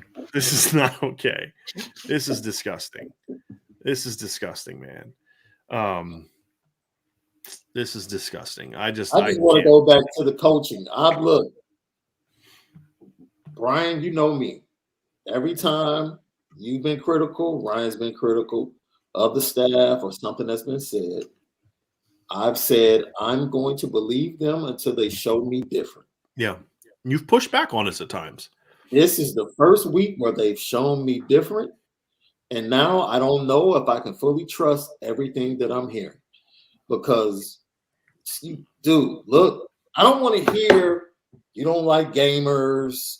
You know, you need certain people to show leadership. You need them to step up and practice, this, that, and the other. But if you're allowing, because the word you use to describe a linebacker that we all know has not played well, you said he's had a fantastic season. That's the way you describe it. What happened I missed this one. Say this again. You said Jamie Bertrand has been fantastic this season. Right. Yep. That's what he said. Yep. Which would be far different from what we think he's done this season. So now I have to question what's being seen, what's being taught, what the heck is going on during the weekend in these practices. Because the fruit of it is not being shown on Saturday. The defense continues to hold teams under their average, but this offense, there's no fruit. Right. Where's your fruit? Where's your evidence that work is being done during the weekend in practice? I saw evidence tonight that Tobias can do what he's been doing all fall practice. Because this is what he did tonight, Sean, is what we've been told all along he does all the time. They even said it. The announcers even said it. They're like, Sean, can I ask you a question on that? I'm sorry. I just want to follow up on that, Ryan, before we move on. You're fine. What exactly, and this is truly an inquisitive question, not a pushback on what you said. Mm-hmm. What was different? Like, what exactly was it? What was it? Something during the game? Was it something he said afterwards? Like, what was different? Or was it just I've seen it too many times now?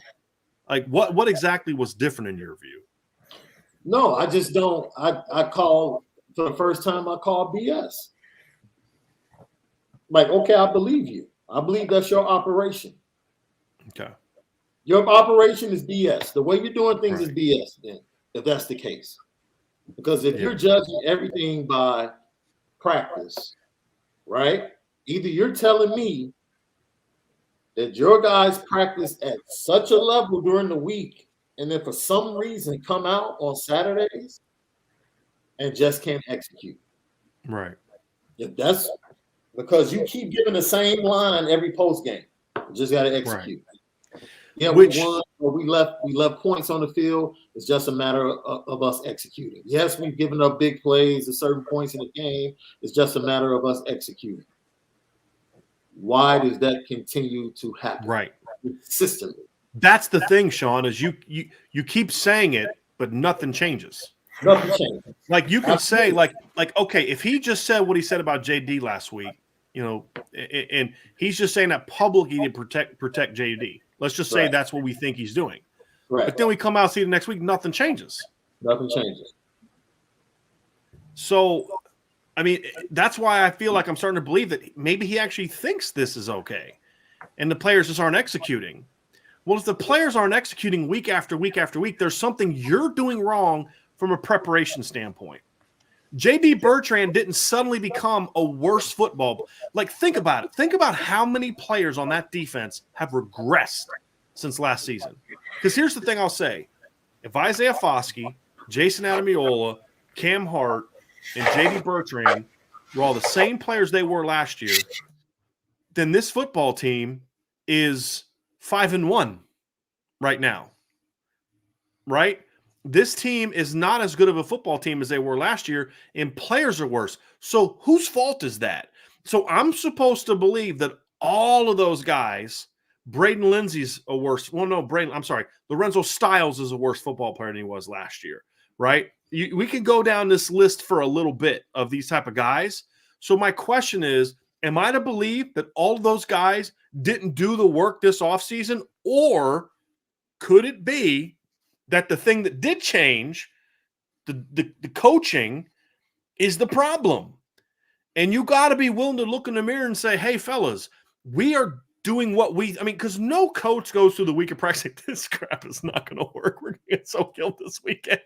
This is the dumbest practice plan I've ever had in my entire life. Nobody says that during it. You say it after you get curb stomped on Saturday or you play like crap or get embarrassed by a bad team. So, like, for me, I got to look at this and say, why is this happening?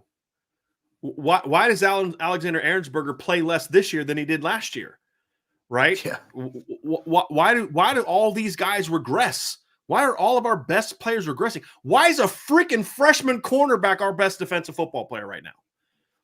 Right? And so Jack Kaiser regressed. And this was dumb. Did you see the first drive? They started off in a 3-safety nickel, got to 3rd and 4, subbed in the base defense. Jack Kaiser gets beat on 3rd and 4, and then on 1st and 10, they put the 3-safety nickel back in the game. What the freaking heck was that? That's trying to be smarter than everybody else, because guess what? It didn't work. They went right down the field and scored, and we didn't see that again. You know what I mean? But, like, when all of those guys – what have I said, guys? What is the one thing well, there's a lot of things I say a lot. But one of the things I say a lot is this. If one player's screwing up, that's usually on him. He's not getting it or whatever, and then you work with that kid. But when the screw-ups are happening across the board as a coach, that's on you. Mm-hmm. And when that many players are regressing, it's not a them problem. Matt Bayless didn't just stop knowing how to run an off-season conditioning program, right? It's on you. When that many guys regress, especially in your front seven, it's on you. And the scary thing is, but if you don't think that it's on you, and if you think it's them, then nothing's going to change. And this was the frustration with Brian Kelly's. I know when he would throw kids under the bus, that's what he believed. So nothing was going to change because he doesn't think he's the problem. And that's my concern here, guys, is you got to recognize that you're the problem and fix it. Al Golden's a smart football coach. The problem is, are your players smart? Like, Tommy Rees knows football, but can he teach football? The answer is no. It's very different. The answer is clearly no. Because it doesn't matter how good I could go, here's an example. Vince, if you became an offensive coordinator and you said, hey, Brian, I want you to coach my offensive line. Well, why would you want me to coach your offensive line, Vince? Because we've talked football and you've got some great ideas on run scheme. All right, cool, man. I can coach run scheme, but I have no clue how to teach them how to block the run scheme. You know what I mean? Like, there's a difference. Mm-hmm. You know what I mean? So, like, yeah, I couldn't coach the offensive line because I could draw up a lot of cool schemes and pass protections, but I have no clue how to teach them how to execute those things because I've never taught offensive line before. I'd have to go learn it. Right? And that's my point, guys, is it doesn't matter how smart you are. It only matters how smart they are and how you teach it. So that's the biggest thing right there is I'm tired of talking about how smart he is because it doesn't matter. His players aren't smart. And it's not that I'm sorry, let me take that back. His players aren't playing smart. Because something is wrong in the process that goes from installation to execution on Saturday. There's something missing because we're seeing it week after week after week. Because what we have now, fellas, offensively, the North Carolina game is the anomaly. They scored over 28? Have they got into the 30s in any game but that? Wasn't BYU last week? They scored 28. 10 against Ohio State. 28. Yep. 21 against Marshall. You scored 24 against Cal. You scored 45 against North Carolina. Should have had in the 60s. Yeah. You scored 28 against BYU and 14 against Stanford. 6 games in the year, and you've gotten the 30s once. Yep. With basically the same dude you had last year, basically. So tell me again how it's the players that's the problem. It's not. And that's the scary thing, Sean, because you just triggered me a little bit on this one. Maybe he actually believes that. That's the scarier part. Because you keep running the same dudes out there. You know, like I hope I'm wrong. I hope he's just a young coach still learning how to publicly chastise the proper way to publicly be critical of his team. So he's erring the side of we're just gonna praise, but man, wait till tomorrow. Y'all aren't gonna like me very much. I hope that's the case. But the problem is, Sean, we now have 6 weeks of evidence of showing that that's not what's happening because nothing changes. Mm-hmm. What's changed? What's changed? Because Nothing. Ryan, you said it this week, man. You can't take a step back this week. No. They didn't take a step back, Sean. They got on a rocket launcher backwards. Yeah. Oh. Someone said Shoots and Ladders was the game they were playing, and it just felt like they just went down to Shoots. That's what it feels like. Ooh, classic game. Yeah. I'm telling you, man, this is the first time I've really felt like, you know what? I don't really know what to believe about the process, right? Because it's all about the process, right? Now I'm questioning the process. What is the process? What's the process? The process took a big step backwards. Yes, because it's obvious offensively that something needs to change from a coaching standpoint. Yep. Right? Something. Like individually, like you said, Brian, being an offensive coordinator is like a symphony. It's about being able to set up things, call things at right times, do things, predict what they're trying to do against certain formations and go the other way or counter it. It's a lot that goes into it. And when you struggle to do those things, as smart as you're trying to be from an X's to O standpoint, more than likely, you're not going to have the right outcome. And for Marcus Freeman to say we're focused on the process, sometimes, my man, you have to look at the outcomes. Otherwise, you keep banging your head against the same wall. And I think medically they call that insanity. Yes. So you can't just ignore the outcome. The outcome has some validity to it. Right. So this is not, the process. That's what he sounded like he was talking about. He was trying to talk along the lines of process, Vince. It's about the process. The game plan was really good. There was no problem with the game plan. There was no problem with Drew Pine and staring down Michael Mayer. No, none of that was going on. Right. Okay. Sean, here's how you don't throw Drew under the bus. Look, fellas, Drew's coming off 2 back-to-back great games. He's a young quarterback. This is part of the evolution of a young quarterback. You're going to have some games you're just not on top of your game. That's protecting Drew while also being honest. But to be like, no, he didn't lock in on Mayer. Yeah. I mean, yeah. You don't have to crush the kid. You shouldn't crush the kid. But there's a difference between crushing the kid and speaking absurdities. Like Vince just sent me the text. He said, Tommy Rees is doing an excellent job. What in the freaking heck?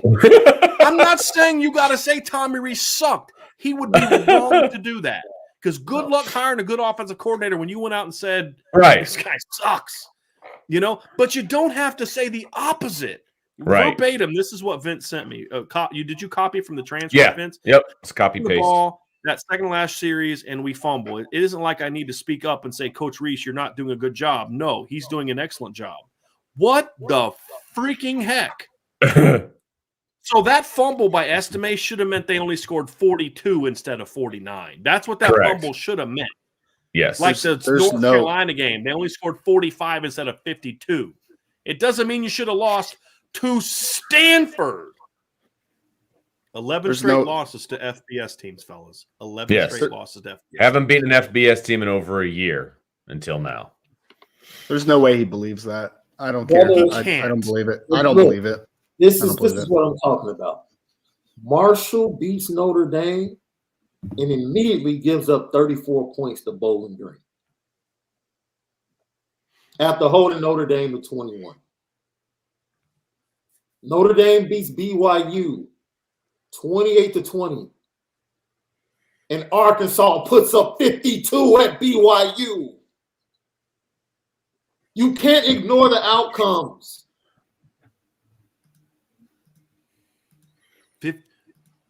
Arkansas had lost how many games in a row, Sean?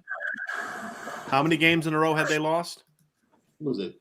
4? Three. Arkansas caught off the Dogs too, man. It could have been worse. Yes, it could have been worse. And this was on the road. At BYU.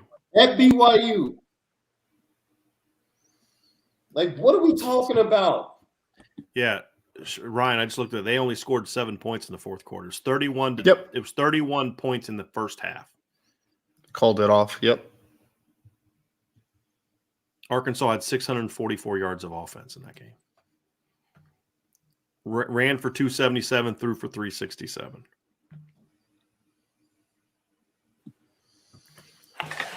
Yep. Oh, yeah. Look, either you can stay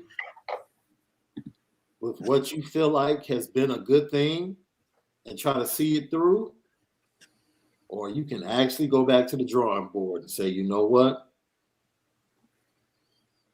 The fruit of this thing tells me that we're a 3-3 team. Yep. I can sit up here and tell you if we execute, we'll be 5-1, do this. No, you're a 3-3 team. As that Bill Parcells says, you are what your record says you are. Mm-hmm. Yep. You're an average football team. That's it. Eye in the sky, buddy. Eye in the sky. Average football team. And unfortunately, that's nowhere near good enough in South Bend, Indiana. Yeah, there's no excuse for that, Sean. None. Nowhere near good enough, None. especially with the 2 losses coming to Stanford and Marshall. Yeah. Now, if you had gotten beaten by BYU and Ohio State, in North Carolina on the road, and you were 3-3, totally different narrative. Still wouldn't be happy about it. Be like, okay, yeah, right. But at least you're beating the teams you're supposed to beat. Right. No. Slight positivity. Riley Mills played a really good game, in my opinion. Yeah. I thought Nana played a good game. He was a little up and down, but for the most part, he was pretty. Yeah. There were times where I thought they did a bad job setting the edge on the strong side on some of that outside zone stuff. Yeah. It wasn't always him, but he was great. His hustle backside was really good tonight. There was one play, Vince, where they ran an off tackle play, and if Nana doesn't catch the guy from behind, there's nobody outside. Yeah. It's to the offensive nobody right. outside. Yeah. Filkins would have had 110 instead of the 99 on 30 something carries. Right. No, he would have had about 30 or 40 on that. I know. I'm just messing. But Chris Smith played a good game. Smith played a good game. Chris Smith almost had an interception if he had more than a 3-inch vertical. This team. I can't wait to watch that one on film, though. Why was he there? I'm trying to remember what happened because it was like it wasn't like the quarterback kind of like moving around and stuff, or he was on a throwback to Eurosec. It was a throwback to Eurosec. Yeah, he wasn't dropping into coverage. It was actually a smart football play. Mm-hmm. If I remember correctly, I'd have to go back and watch it though. Mm-hmm. But I want to watch it. The Tobias thing, though, to me, you talk about things that are indicative of this football team. The Tobias Merriweather thing is completely indicative of who this offense is because it's what we talked about. Remember, we talked about this a couple weeks ago. So last year, Logan Diggs has to play because Chris Tyree gets hurt and Marexley looks really good. And we're supposed to believe that he just happened to the light just happened to go on that week. So you're going to tell me Tobias Merriweather ran the cleanest, purest post route any of your receivers run all year, and he just figured it out Tuesday or Wednesday. He could have been doing this all along. And this game could have been one of those games where you could build your game plan around him because he had played 100 snaps or 120 snaps coming into this game because he had 8 to 10 targets where he said, hey, you know what? They're double teaming Mayer, right?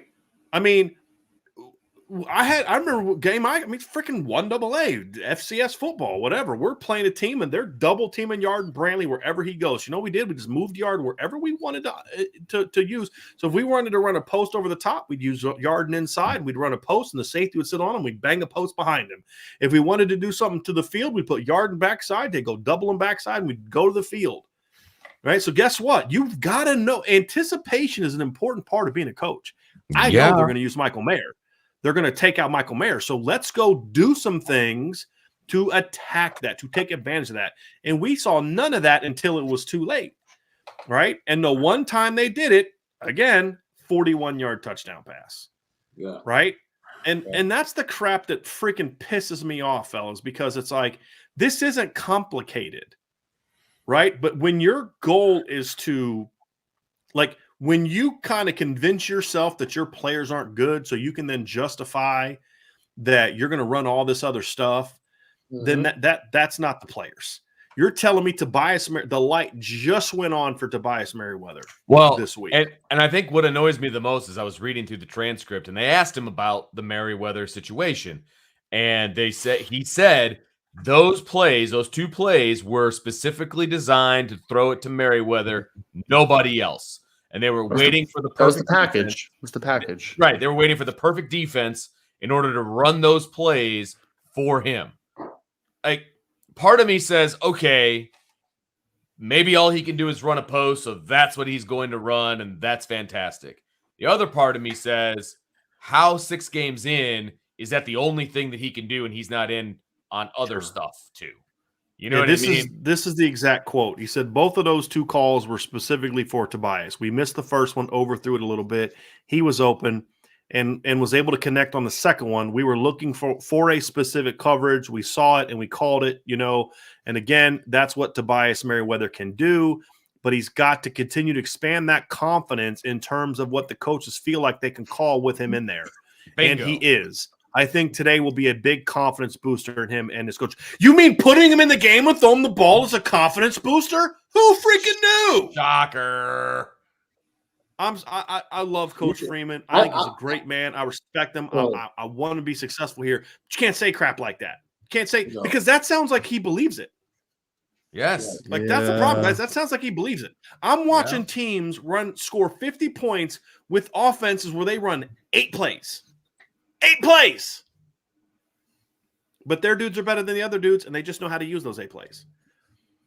And Notre Dame trying to run 95 plays a game and then complaining that the young, talented receiver doesn't know how to run all 95 of the plays. Yeah. You know what else that says? Your quarterback is a one-read quarterback. That's basically what you're saying. Yeah. You're not wrong. A lot of guys making their 4th career start are that way. Yeah. My quarterback, whoever the ball is supposed to go to, that's where he's looking. If you want someone, like you said, he's not at that point now where he can go through progressions quickly. No, this is who he is. This is where we're at as an offense. And if that's the case, put 15 in the game and make him the primary receiver more. Or here's a thought. If you want to throw a back shoulder throw, put your 6'5", 215-pound number 16 in the game, Tobias Merriweather. Let him run the one-on-ones backside. Let Braden or Laurent or Tobias be the field guy taking the top off. It's so easy, fellas. It's so easy. Well, and there's so many games you could play with him and Mayer. Just the 2 of them. Just some 2-man games that you could do, and you're going to be just fine. Like you could base your entire offense, the passing game part of it anyway, with Tobias Merriweather and Michael Mayer just doing some high-low stuff, playing off of each other, and you would be successful and have a successful passing game. And they have, and we all know that they have more talent on this offense than just those 2 guys. But I'm saying you could make it that easy and be successful. But see, Sean, what you just said is spot on, but that's what I'm saying at the very beginning. That's why I say they did a disservice to Drew Pine, because they're asking him to execute stuff that he shouldn't be being asked to execute. You're asking him to make reads that he shouldn't be asked to make, and you're giving him nothing easy except a bootleg to Michael Mayer. Like, you'll watch quarterbacks throw 35 times and like 10 of them are drop back passes. Yeah. The rest are screens and nows and easy hitches and RPOs. I mean, how many times do you have to let a team go 9 in the box and crash the backside before you pull and throw an effing bubble route? Dude, how many Stanford ran a bubble to their freaking tight end today for 10 yards. Look, man, I don't know. Like, we run this scan offense, and your quarterback can't pick up guys coming off the edge. Literally, I saw Lorenzo Styles point to the dude. Like, It was before Jaden the Thomas. snap. I know exactly what player you're talking Yes. about.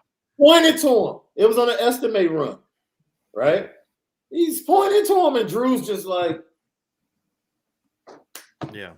Because Like- here's why the scan hurts it, Sean, right? This is what we know. This is what Sean's saying. When you've got a young and experienced quarterback, you're asking him to see the defense, look, get a new play call a lot of times, and then go back and make a read quickly. Because they wait so long to do that you got to get reset and then make a new read. That's putting a lot on that kid. And sometimes the scan is like run the play that's called. But Marcus Freeman said last week, sometimes we don't even have a play called. You know what that means? He's got to look, get the call, and then immediately go to reading it. yes. And that's too much for a kid making his fourth career start. Again, no, Drew played horribly tonight, but that's the point that we're making, and that, or at least that I'm making, and it sounds like you guys agree with me. You shouldn't put him in that position. Right. No. Give him some easy stuff. Michael Wilson can run RPOs, but Braden Lindsey can't, and Tobias Merriweather can't, and Lorenzo Styles can't, and I mean Jaden Thomas can't. I mean, some of the stuff they're running against North Carolina would have been built off RPOs, easy stuff. Hey, we're going to run inside zone and run a fade out. Ryan, I mean, how many times do you see teams run RPOs like that, Ryan? Into the boundary, fade out, fade outside, quick out. And if that guy collapses, I'm pulling it, I'm throwing it, stealing yards. Easy How many money, yards did you see Tennessee steal tonight against Alabama? Just pull it and throw it. Yeah. Pull and throw it. Everyone in the country is doing RPOs, but Notre Dame is still stuck in an offense that doesn't run RPOs. And I understood, and I defended Tommy. I understood the first couple of games because you got a first-time starting quarterback, and you don't want to put him in that. But you're 4 games in. RPOs should be something he can do now. Mm-hmm. Yep. Pull and throw a bubble. Pull and throw a now screen. You're making your quarterback a one-read quarterback anyway. You might as well just make it an RPO read. Ryan, I'm not even asking to throw glances or anything like that, which is a little bit more complex. Just throw a now. Sure. Throw a bubble. Throw a slide. He threw 1 RPO last week against BYU, and it was easy slide route that went for like 12 yards stealing.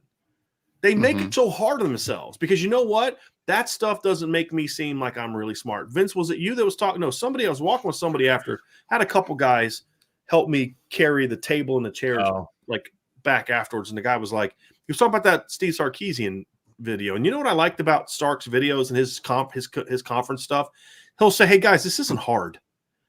This isn't complex. And he's showing the film of stuff he did with Alabama and the Falcons. But it's just like, look, I got good players. We're going to make it because here's the philosophy that Sark has. We don't need to run a million plays. What I'm going to have is that my guys are going to know how to run what we run like masters. Go ahead. And that's what a lot of the successful NFL teams are doing, right? And, I've always said this is why I felt the Rams are so inconsistent.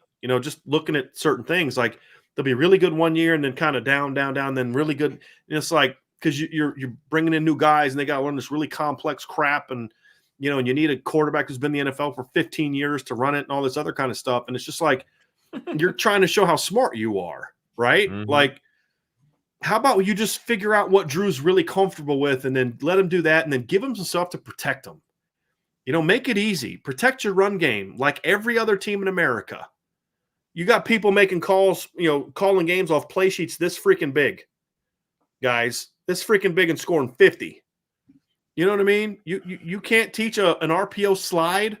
You can't teach an RPO hitch, a bubble, a now screen. Is it illegal to throw now screens in this against this team? When teams are loading the effing box, you can't run a now screen. Is that Michael Wilson can run it, but none of the Notre Dame receivers can run it? Really? I know that's not true because I watched Lorenzo Styles catch 8 balls for 136 yards against a top 10 passing defense in the Fiesta Bowl, and over half his catches were off RPOs. Yeah. We know you've done it. You did it last year. You're telling me you need a 5th-year senior quarterback to be able to run an RPO? Ryan, does Riley Leonard throw RPOs? Oh, yeah. Okay. Sure does. He's not as experienced as Jack Cohn, right? Throws a lot of things.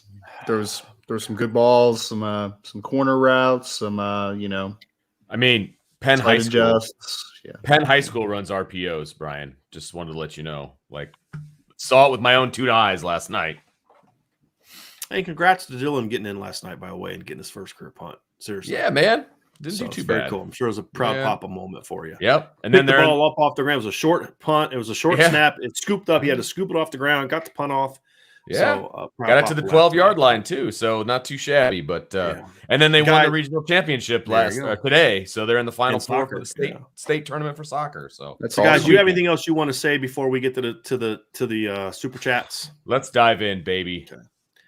Brian Burke with a super chat. Some of this stuff we're just not going to comment on. We're just going to let you guys vent. This is kind of y'all's venting session. Yeah, this is your vent time. Brian Burke says Reese needs to go. Don't care how smart he is. What message does it send to players about accountability that he earned 7 figures learning on the job, performing this poorly? Second youngest OC in FBS.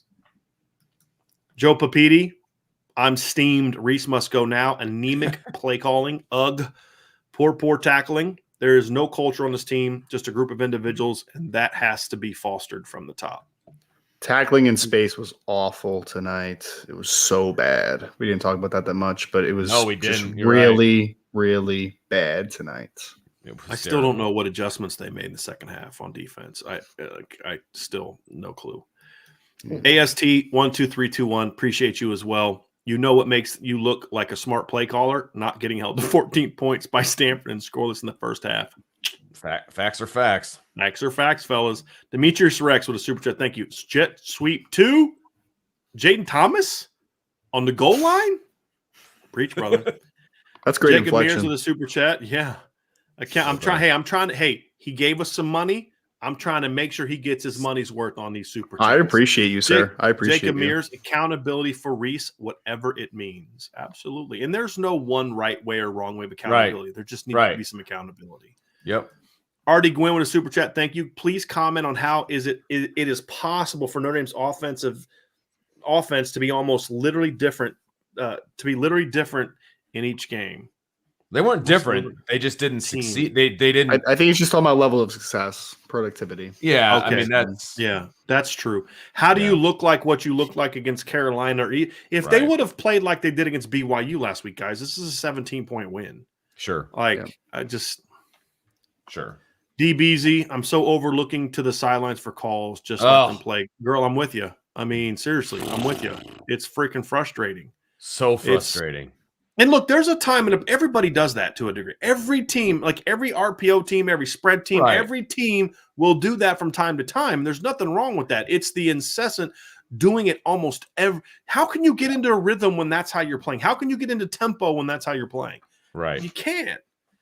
And I'm not a tempo guy. Like if I was running an offense, I would not be a tempo guy. I would not look like Oklahoma or Chip Kelly back in the day. That's not me. I don't think that's the only way to be successful. Steve Sarkisian wasn't a tempo guy, right? I mean, you can be that without tempo, but you have to have some rhythm offensively. And this kills your rhythm. Oh. Michael Burke with a super chat. I love this one. Michael Burke is the guy that always has some meaning to his super chat numbers. And his is 15. Oh, and his chat is Tobias makes me happy. 15. Michael, I like it. I am with much better than 15 cents. I just wish tonight Tobias would have had to wear a different jersey, like 99 or something like that. You know, then that would have made me even happier. But I appreciate you, Michael. I appreciate you, buddy. Ariza with a super chat. Thank you very much. This feels like 100% coaching. Kansas can score in bunches with a backup quarterback. It's not a talent issue. What we run feels broken. Now, here's my thing. I'll say, well, but Oklahoma has a bad defense, right? So does Stanford. Mm-hmm. Yep. So does Stanford.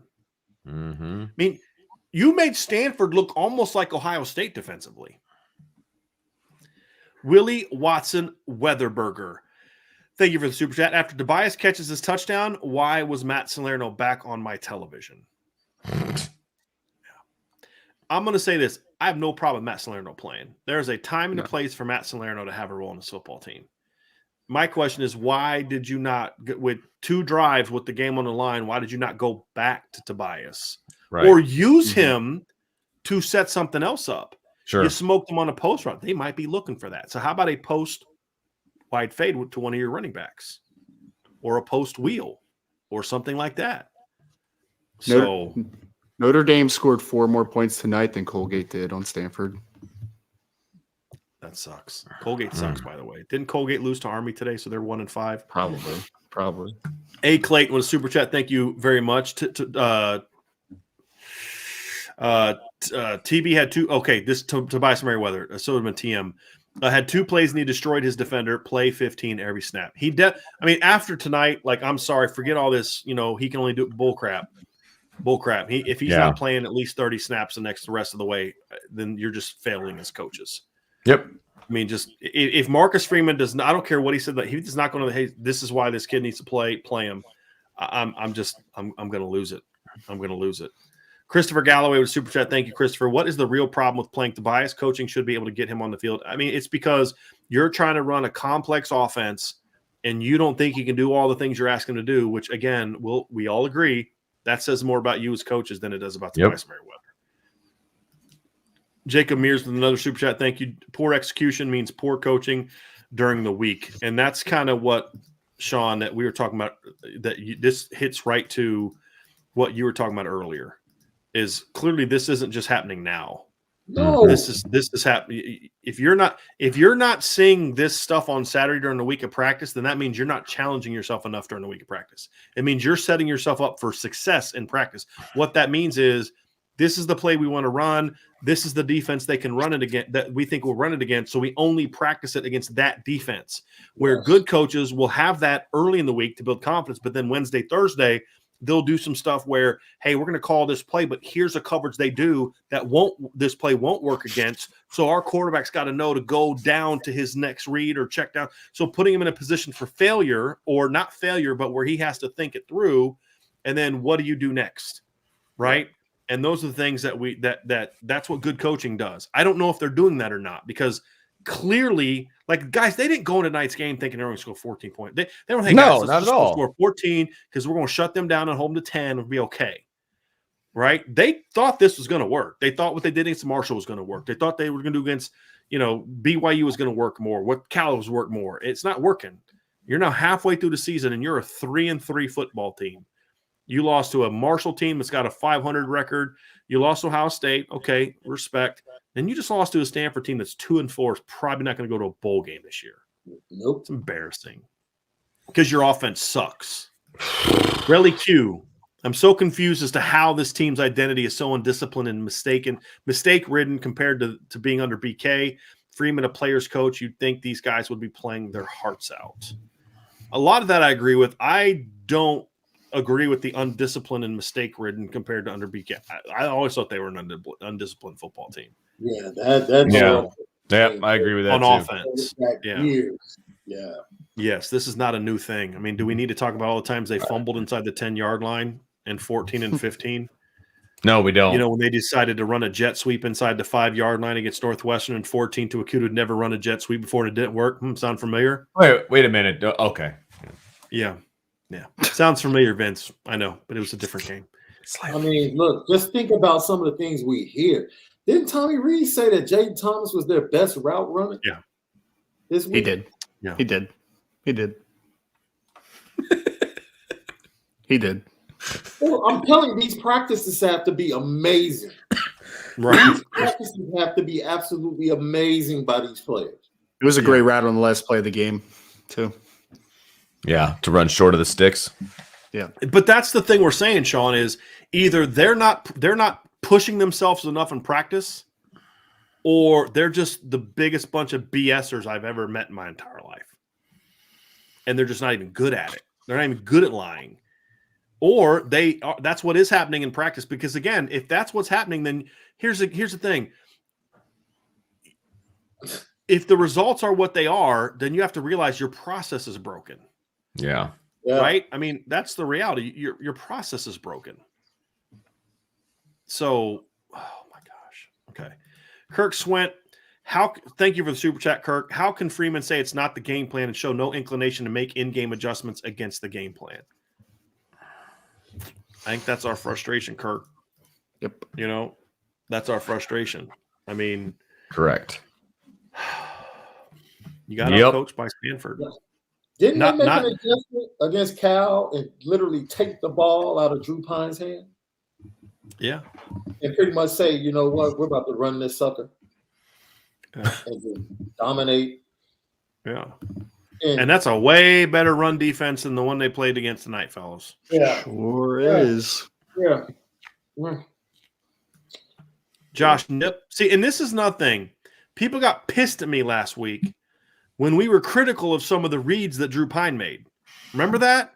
Remember we had people getting pissed off in the chat? Yeah. And people getting pissed off on the board. Like, how can you not say he was great? I'm like, because that won't work moving forward. Correct. He Right? should have You been gotta, the as a quarterback from day one. As a Day coach, one. well, as a Right. coach, you got to look at it and say, yeah, this worked here. Hey, But against a defense that's not being dumb, which is what BYU's defense was last week, that's not going to work.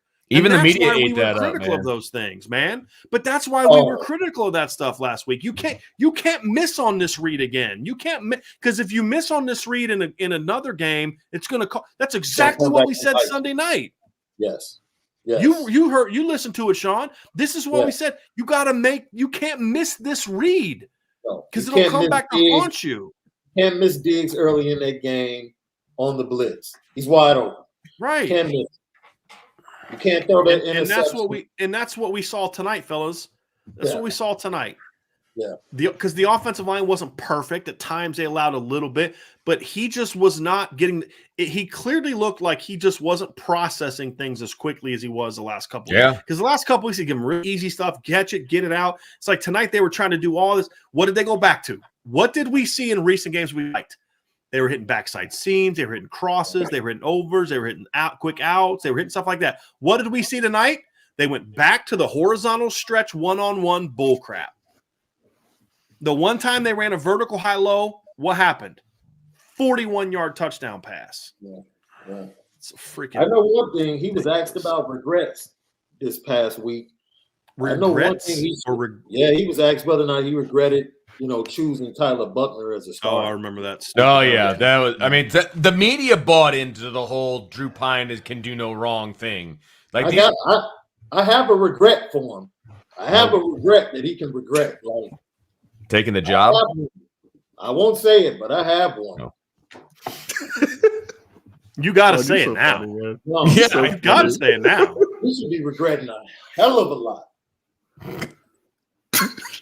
Going back to his negotiations before he signed that contract to take the job. It's a lot he should regret right now. Well, and you're one of my top 4 favorite people on this podcast, man. You're so funny. Hey, man. Look.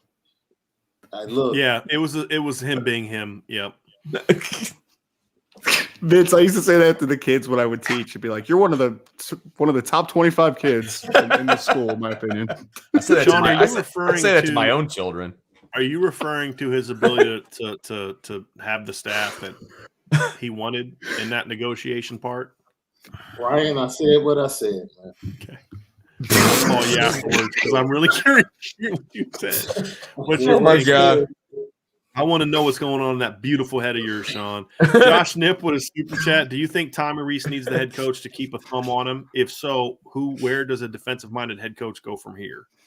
I mean, that's a great question, Josh. That's a great question. I mean, we kind of thought that Brian Kelly was holding Tommy Rees back. And yeah, I mean, he was just creating a mini-me. Wow. I mean, this was terrible. Yeah. This is just no create. But I mean, we said like Ryan and I talked about this. Like they scored 45 on Stanford last year and didn't even play well. Yep. They just did stuff, but they were doing stuff to out-town them. You were able to have Buckner going a long run. You were getting Tyree off tackle outside. You were making them chase. Remember they ran like a wheel route to Michael Mayer. You're making them chase Kevin Austin across the field. You see any of that stuff tonight?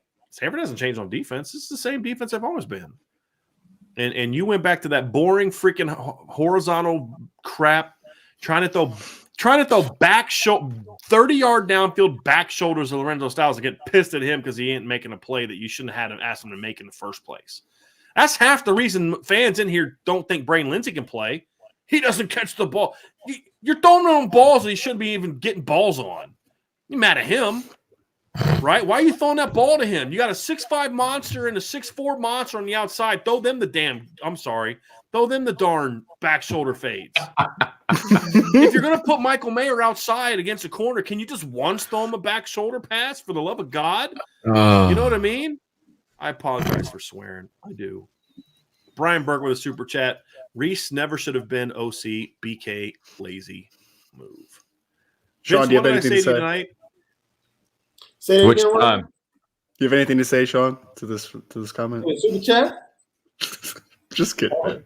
Have a good night, Brian. Burke, have a good night. That's what I have to say to your super chat.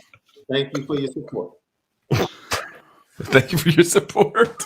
Christopher Galloway, if Tommy gets fired, could we lose CJ Carr? I mean, look, I don't care. I mean, if you have to make that kind of move, you risk losing kids, you have to risk losing kids. I think CJ Carr loves Notre Dame, and I it would agree. just depend on who the hire is. I mean, who do you replace him with? You know, I mean, But you can't CJ think Carr- like that, though. You can't Does keep CJ a coach Carr around Go ahead, for a Vince. No, recruit. you're You right. can't. That's Yeah. not. You cannot think that way. That is not okay. I'm sorry. Well, unless look, here's the exception. Okay, Trevor Lawrence. But you know what though, Vince, you're right, because even now in today's era of the one and done, of the one time the transfers and all that. you can't get a kid here, and well, he's not going to leave now because he's got to sit out a year. That's not gone. You got to do what's best for your program. Right. But again, I think there's this thing where he only came to Notre Dame because of Tommy Rees, and Tommy Rees played a big role in getting CJ Carr. I'm not going to deny that. But there's a lot about Notre Dame that went into why he picked this school too. Absolutely. Yep. And would he need to know who the new OC is going to be? Sure. Absolutely. But I mean, and I'm not calling for him to be fired. I'm just saying my point is, if that's what Coach Freeman felt was the right move, then you got to make it. I'm not saying he should. I mean, you guys know me well enough to know that I don't really advocate for people to get fired. That's just not really my job or something I'm overly comfortable with usually. Yeah. My point is simply that if that's what Coach Freeman decided was the best thing for the program, then you got to make that move. It'd be different if we're talking basketball, where one recruit can just change, hey, I'm going to not fire this assistant coach because that's the only reason Carmelo Anthony's coming to play for me. That's a little different deal in basketball. Right. Football, and basketball coaches, it's a different role than football coaches too. Exactly. I mean, yes, there's like the low post guy, there's the guard guy, all that kind of different stuff. But there's ways to overcome that on a basketball staff. Whereas football, there are so many segmented areas of the football team, and they're calling plays. Yeah. I mean, yeah. I got to put some up here because Robin Dennis said Saban ain't keeping anybody who doesn't produce. Then why is Pete Golding still have a job? So I'm going to say about that one. All right, because I've been on that for a while. But Christopher Galloway, I get what you're coming from. Robert Dixon, 23.6 points per game. Only Reese could get that production. I mean, he's not the only one, but he's in a category of not. It's not a good category to be in. Relly Q with another super chat. Feeling like most of our coaches don't have the experience to draw from to make changes and right the ship. They are probably going to double down on what they are currently doing, which isn't working. I'm going to somewhat disagree with most of the people. I mean, Al Washington's 37 years old. He's been coaching over a decade. Jared Parker's been coaching over a decade. Harry Hiestan's been coaching for multiple decades. Al Gold's been coaching for multiple decades. Mike Mickens been coaching for a decade. I mean, with the exception of your quarterback's coach and your safeties coach and your receivers coach who played in the NFL for a decade, I mean, there's plenty of guys that can do it. It's not so much about experience. It's they need to show me they have the chops to make the changes. I mean, that's simple as that, guys. It doesn't take experience to make changes. It doesn't take experience to make changes. It just takes knowing, number one, knowing that there's a problem, and two, knowing how to fix the problem. Let's say step one is acknowledging the problem. Step two is fixing it. Exactly. Let's get to some more here. That's what we were told tonight. There is no problem. There's no problem. Yeah. Yeah. Sean is salty about that, and it's showing me that I completely get it. There's no problem with the OC. There's no problem with the play calling. There's no problem with staring 87 down. There's no problems. Notre Dame must be 6-0 then. Nothing to see here. Nothing to see here. No problems. Frustrating. Relly Q with another super chat. Good OCs create a scheme that fits your personnel. Yes. Bingo. Your playmakers and adjust as needed. Yes. Not good OCs have a scheme plays they want to run regardless of personnel and don't adjust. Am I wrong? No. That is Nope, you're not wrong. great comment. Really cute. Great comment. Yep. You're true. 100%. I mean, literally, we're not following up on that because there's nothing to add. You nailed it. Indy Man with a super chat. Respect and appreciate IB crew and nation, but Notre Dame coaching staff sucks. This sucks. Wish I can give more IB crew for hard work y'all done for us. Go Army. I appreciate you. And yes, go Army. Hey. So we appreciate it regardless, man. It's the gesture. It is. So. It's frustrating. It's frustrating. And it's like, look, I'll admit, like flat out right now, like I was flat out wrong on Tom Reese. Flat out wrong. I really thought after what we saw at the end of last year that he was going to come out and be really good this year. I advocated for him. He should be the OC. I was wrong. That's all me. Yeah, you were the only one that was wrong too. Yeah, Brian, you were wrong. Yep. Yeah, now, you guys don't need to be jerks about it. I'm trying to have a serious conversation. We were all wrong. That's the point I'm making. We were all wrong. Okay. Yes. I wasn't wrong. No, Sean never wanted him to be that guy. When I heard that South Beach stuff, I was like,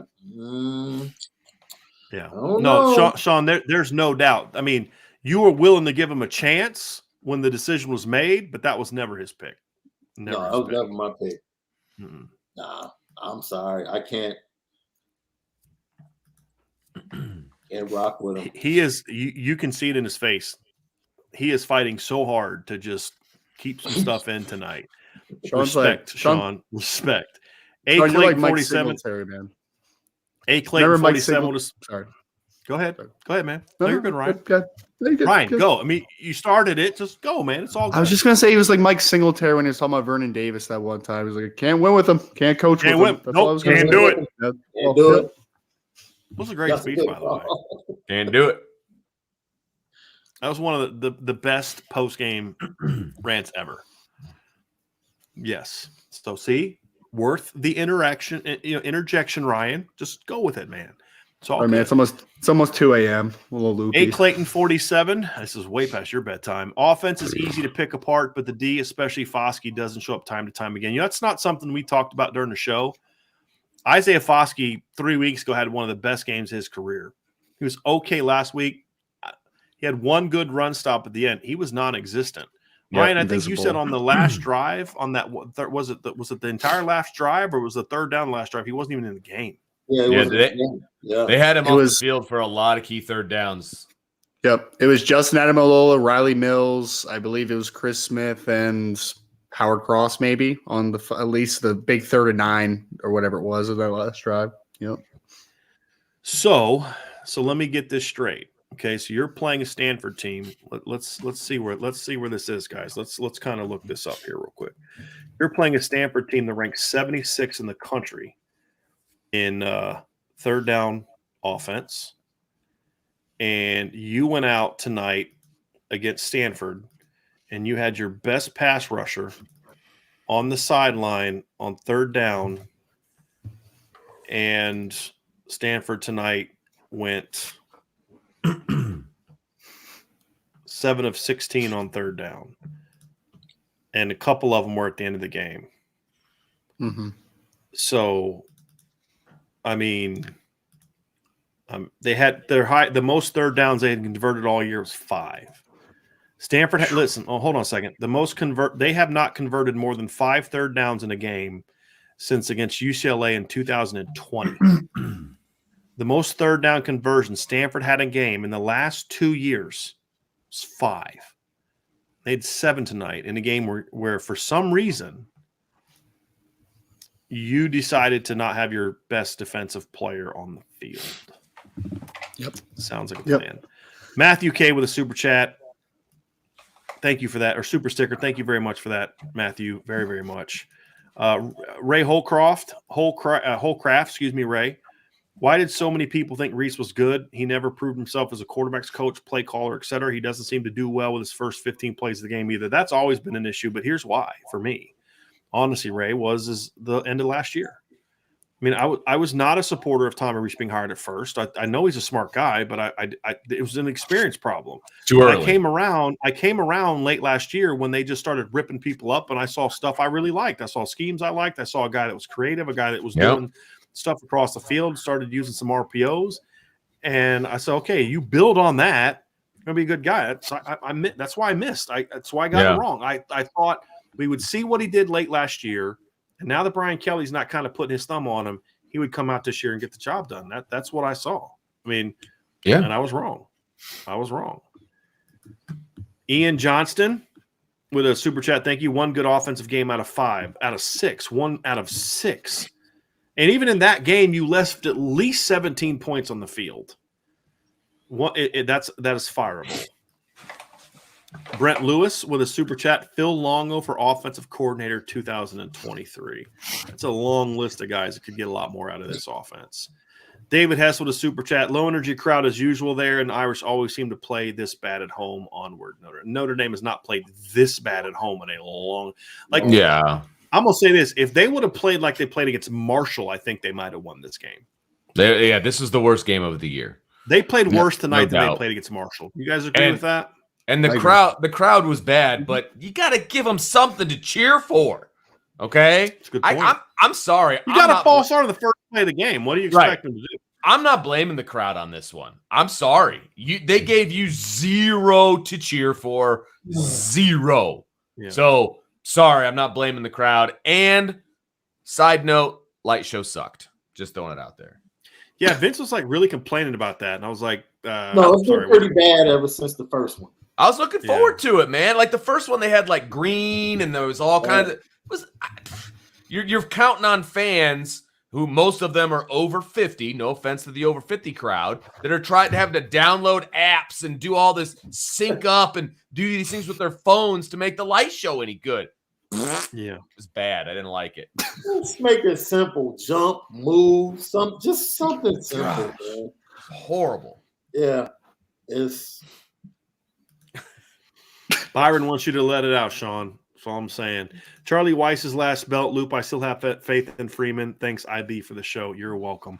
I mean, I don't faith in him. I mean, it's a show me business. I'm hopeful. Yeah, I am what too. I'll say right now. I like him as a man. I want right. him to be successful really badly because he did make Notre Dame cool in the offseason. Yes. Right? Sure did. But it's starting to go the other way right now. Right. I mean, it's not good. At some point, you've got to show that you're willing to make the change, that you're able to recognize and then make the changes. And what he said tonight in the press conference is now. See, here's my hope, guys, because when you saw his body language after the end of the game, I was just watching the TV copy. He's walking on the field looking pissed. Mm-hmm. Yes. The things he said in the press conference is not the language of someone who looked as pissed as he looked at the end of that game. Yep, agreed. So I'm hoping that he's one of those guys that, like, you know, like maybe he grew up like watching like mob movies where like when you're about to whack a guy, you know, you make him feel real good and real comfortable and you get him in that place and then you whack a guy. Maybe that's what's going on. You know what I mean? So like, you know, I can only hope. I can only hope. You know what I mean? Like, no, we love you. You're great. You know, meet us at like, what was the one? Was it Goodfellas? No, it wasn't Goodfellas. It was what was the one? Yeah, it was Goodfellas, right? Where at the end, like they tell him, "Hey, you're going to be made," and then they get him all comfortable, and he walks in and put one in the back of the ear, right? Like I don't know. Or Joe Pesci. Right there, you go. Yeah, he dies at like the end. Like stop playing mob movies, man. You get killed badly, like what they did to him at the end of Casino. Casino. Oh yeah, not good.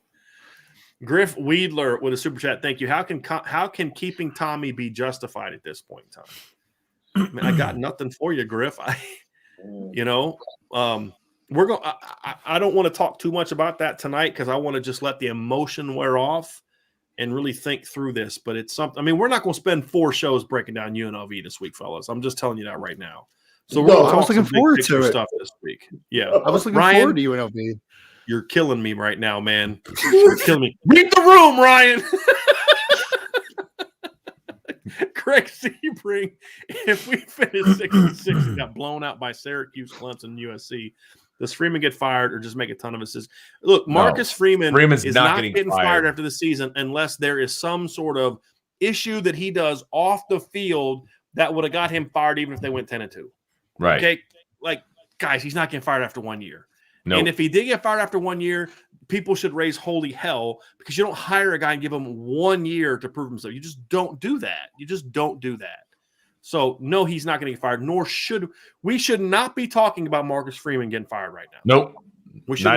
Not even a topic. Now, I'm also a believer that I'm not you get 4 years or 5 years like they used to do.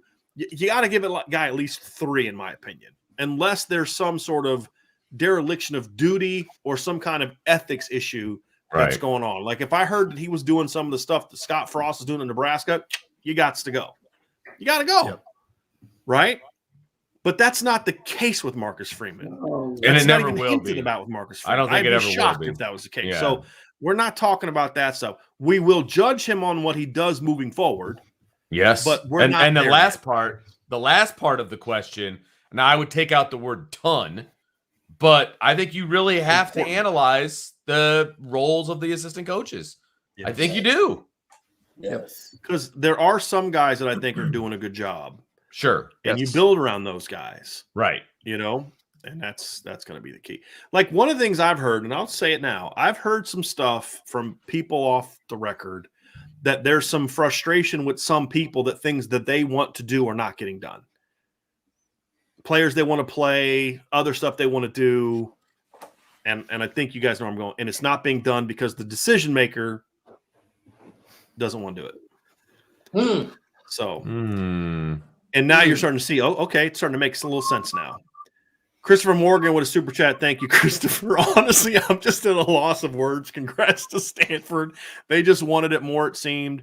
I'm not going to give up this year because I know we will get better. Growing pains hurt, though. Us diehard fans are with you good and bad. I mean, I think the thing now is, guys, is like the season is over from the standpoint of all the things you wanted to accomplish.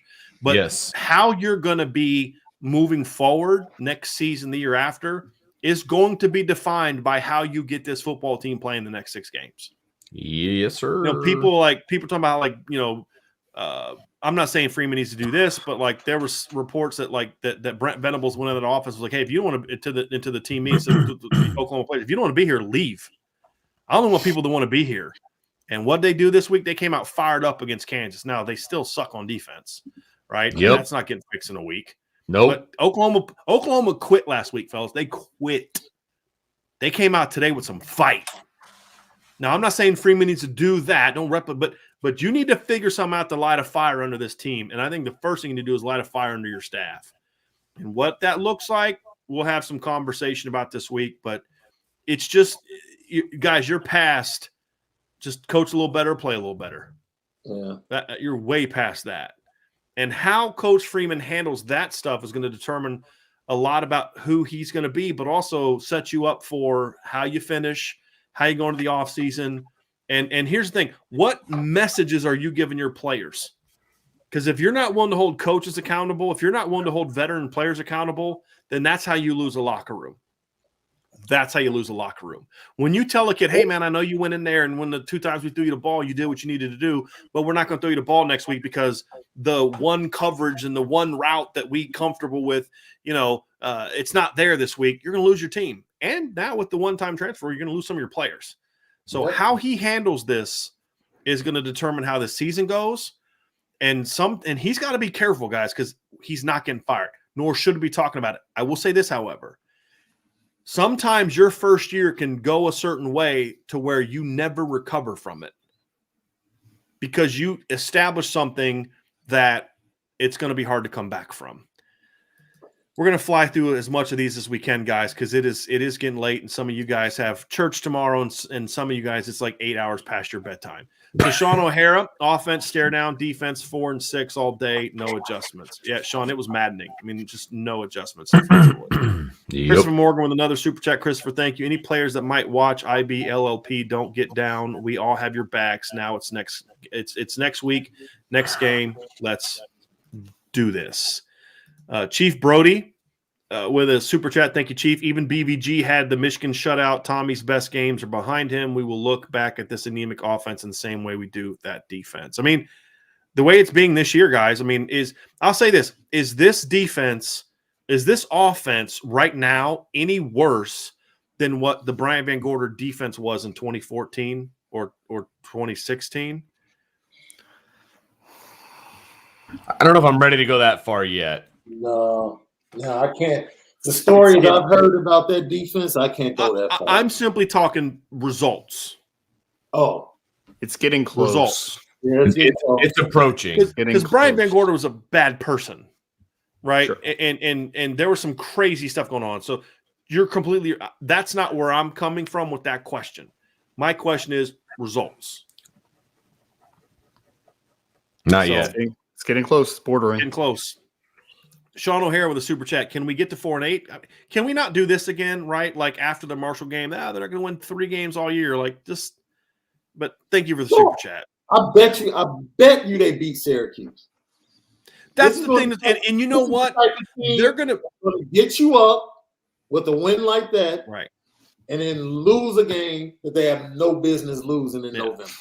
Or they'll do something stupid like beat Clemson. This is what's going to happen. They're going to beat Clemson and 2 weeks later lose to Boston College. Yes. That's what's going to happen. Absolutely. That's what's going to happen. Absolutely. And the defensive line is going to have no sacks against Boston College's offensive line. Right. Phil Jerkova's going to have – he's going to be able to make a peanut butter and jelly sandwich in the backfield. Double R, the absolute worst offensive line of all time. It's really bad, man. It's really bad. Like the 2007 Notre Dame offensive line were like, dang, like you guys stink. Yes. Yep. The Hook with a super chat. Reese played for Kelly. Kelly coached under Kelly because he doesn't know another offensive culture. It is possible this is all he knows. He's been in the bubble so long. This is who he is. I mean, it's hard to argue against that, guys. And that's why some part of me wonders if Marcus Freeman doesn't just need to go in there this offseason to say, we've got rid of almost all of the stuff that I don't have a connection to. Like all the back office people, all this, all that I don't have some connection to. We just got to start over and get all that. You know, when you go in to remove cancer, right, you don't leave a couple pieces laying around, right? You remove it all. And it's almost like they may need to do that. I got a super sticker from BDA King. Appreciate that. Christopher Morgan with another super chat. We need to simplify it. Look, man, just run the route to the Buick and turn for the catch without being touched. Any given Sunday movie, Street Ball. I mean, there's something to that, guys. I mean, just look. If you can't cover Tobias Merriweather, does it really matter how deep your route tree is? Doesn't have to be deep. Yep. Jacob Mears' wife was amazed that I could predict Tommy Reese's play. See, this could be good for you, man, because you want your wife thinking you're a wicked smart dude. Man, my husband is the man. So sometimes maybe there is some good that's going to come out of this game. Isaac Adape, why does Notre Dame play bad at home? They've played really good every away game. I think Coach Freeman answered this question. He's like, we kind of play better away from home because we can get all the way away from all the distractions. He's not doing a good job of having the schedule set as they kind of go through this week of being able to avoid the distractions at home. That's on him. That's this team. The 2 times that we've seen this team play uninspired this year were both home games against Marshall and against Stanford. The Marshall game you could somewhat explain away because it's Ohio State post game. There's no justification for this one. None. Ethan Oliver with a super sticker. Thank you very much, Ethan. I appreciate that. Jacob Hayden, is there a chance at change for OC and time frame? Let me ask you guys a question. Do you think a conversation should be had about reassigning duties on offense? That sounded so weird. Reassigning responsibilities on offense. You don't like duty in the season? Yes, I'm asking a serious question. I do. And I know I set myself up for that, Vince. I would like the positional coaches to be responsible for who plays in their rooms. So you're saying not so much changing who's calling plays, but say, hey, look, this is who's going to determine that. Is that what you're saying? Yeah. Coach Stuckey should be over which wide receivers go out. Tight ends coach should be out. Man, this is what I want playing. Just call the plays. If you're calling the plays, call the formation, call the plays. Let the positional coaches say, hey, you guys, you're in. You go get him.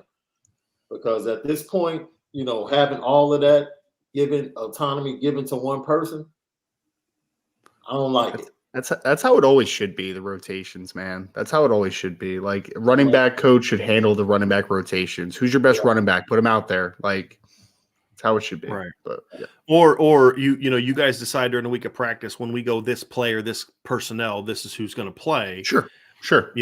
But yeah.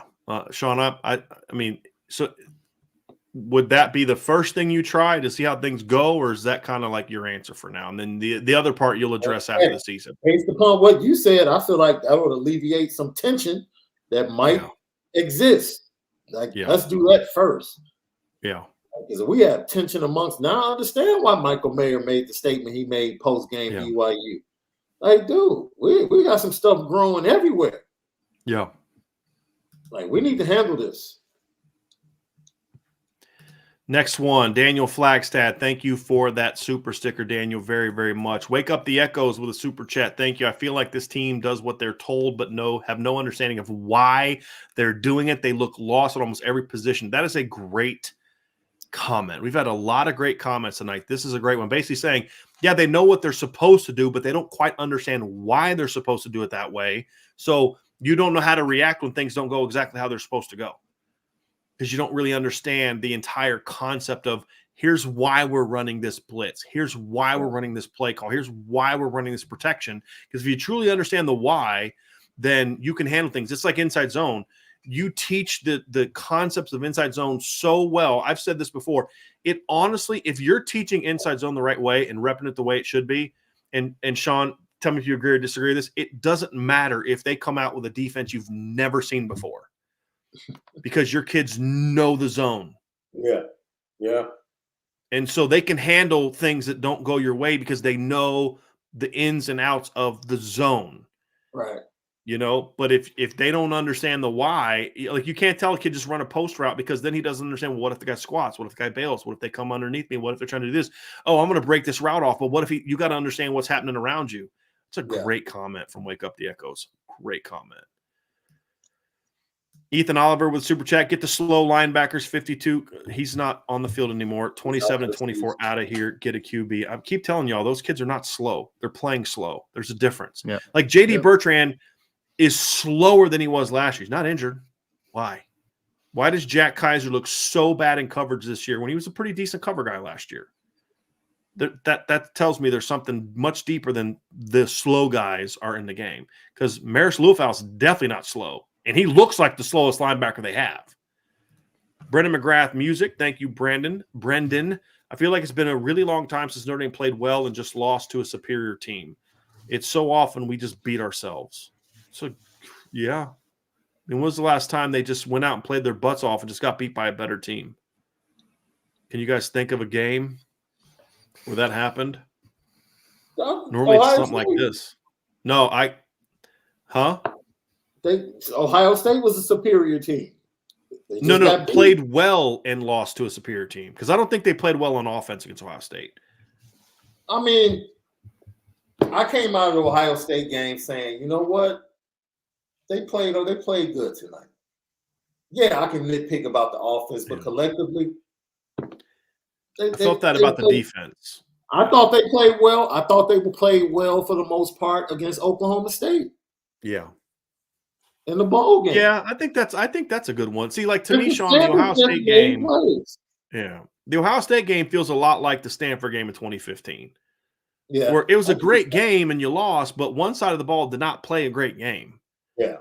The offense did, the defense didn't. That's kind of how I felt about Ohio State. The defense did what they needed to do, played above their level against a superior team, and they just CJ, like we said, CJ just went out and made some plays that you're like, dude, I don't know what to tell you on that one, buddy. You did everything right, and he just beat you. But I don't think they did that on the other side of the ball. So I honestly can't think of it.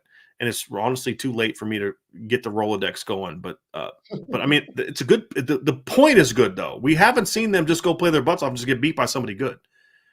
It's usually like they laid an egg like against Cincinnati last year. I think Oklahoma State's a good one. They played their butts off. They just got beat by the other team was just better that day. Patrick Quinlan, Vince has reached the maniacal laughing at our incompetent stage of coping, and I am here for it. I was expecting Vince to be pissed when we were walking out to the car, and he was like, dude, I'm not even mad right now. He's like, Vince was trying, Sean, Vince was like peacocking walking out of the Ohio State game, trying to like Right. bump into people to start fights. After this game, he was just like, dude, his spirit was so beaten. Yes, After this game. because I had 3 hours to get used to it. That was the problem. It was just like, this is not getting better. Like, And you know that dude at the club that walks around like this because he's trying to get somebody bump into him, so he'd be like, what? Yeah, That was Vince after the Ohio State game. Yes, Tonight he was just yeah.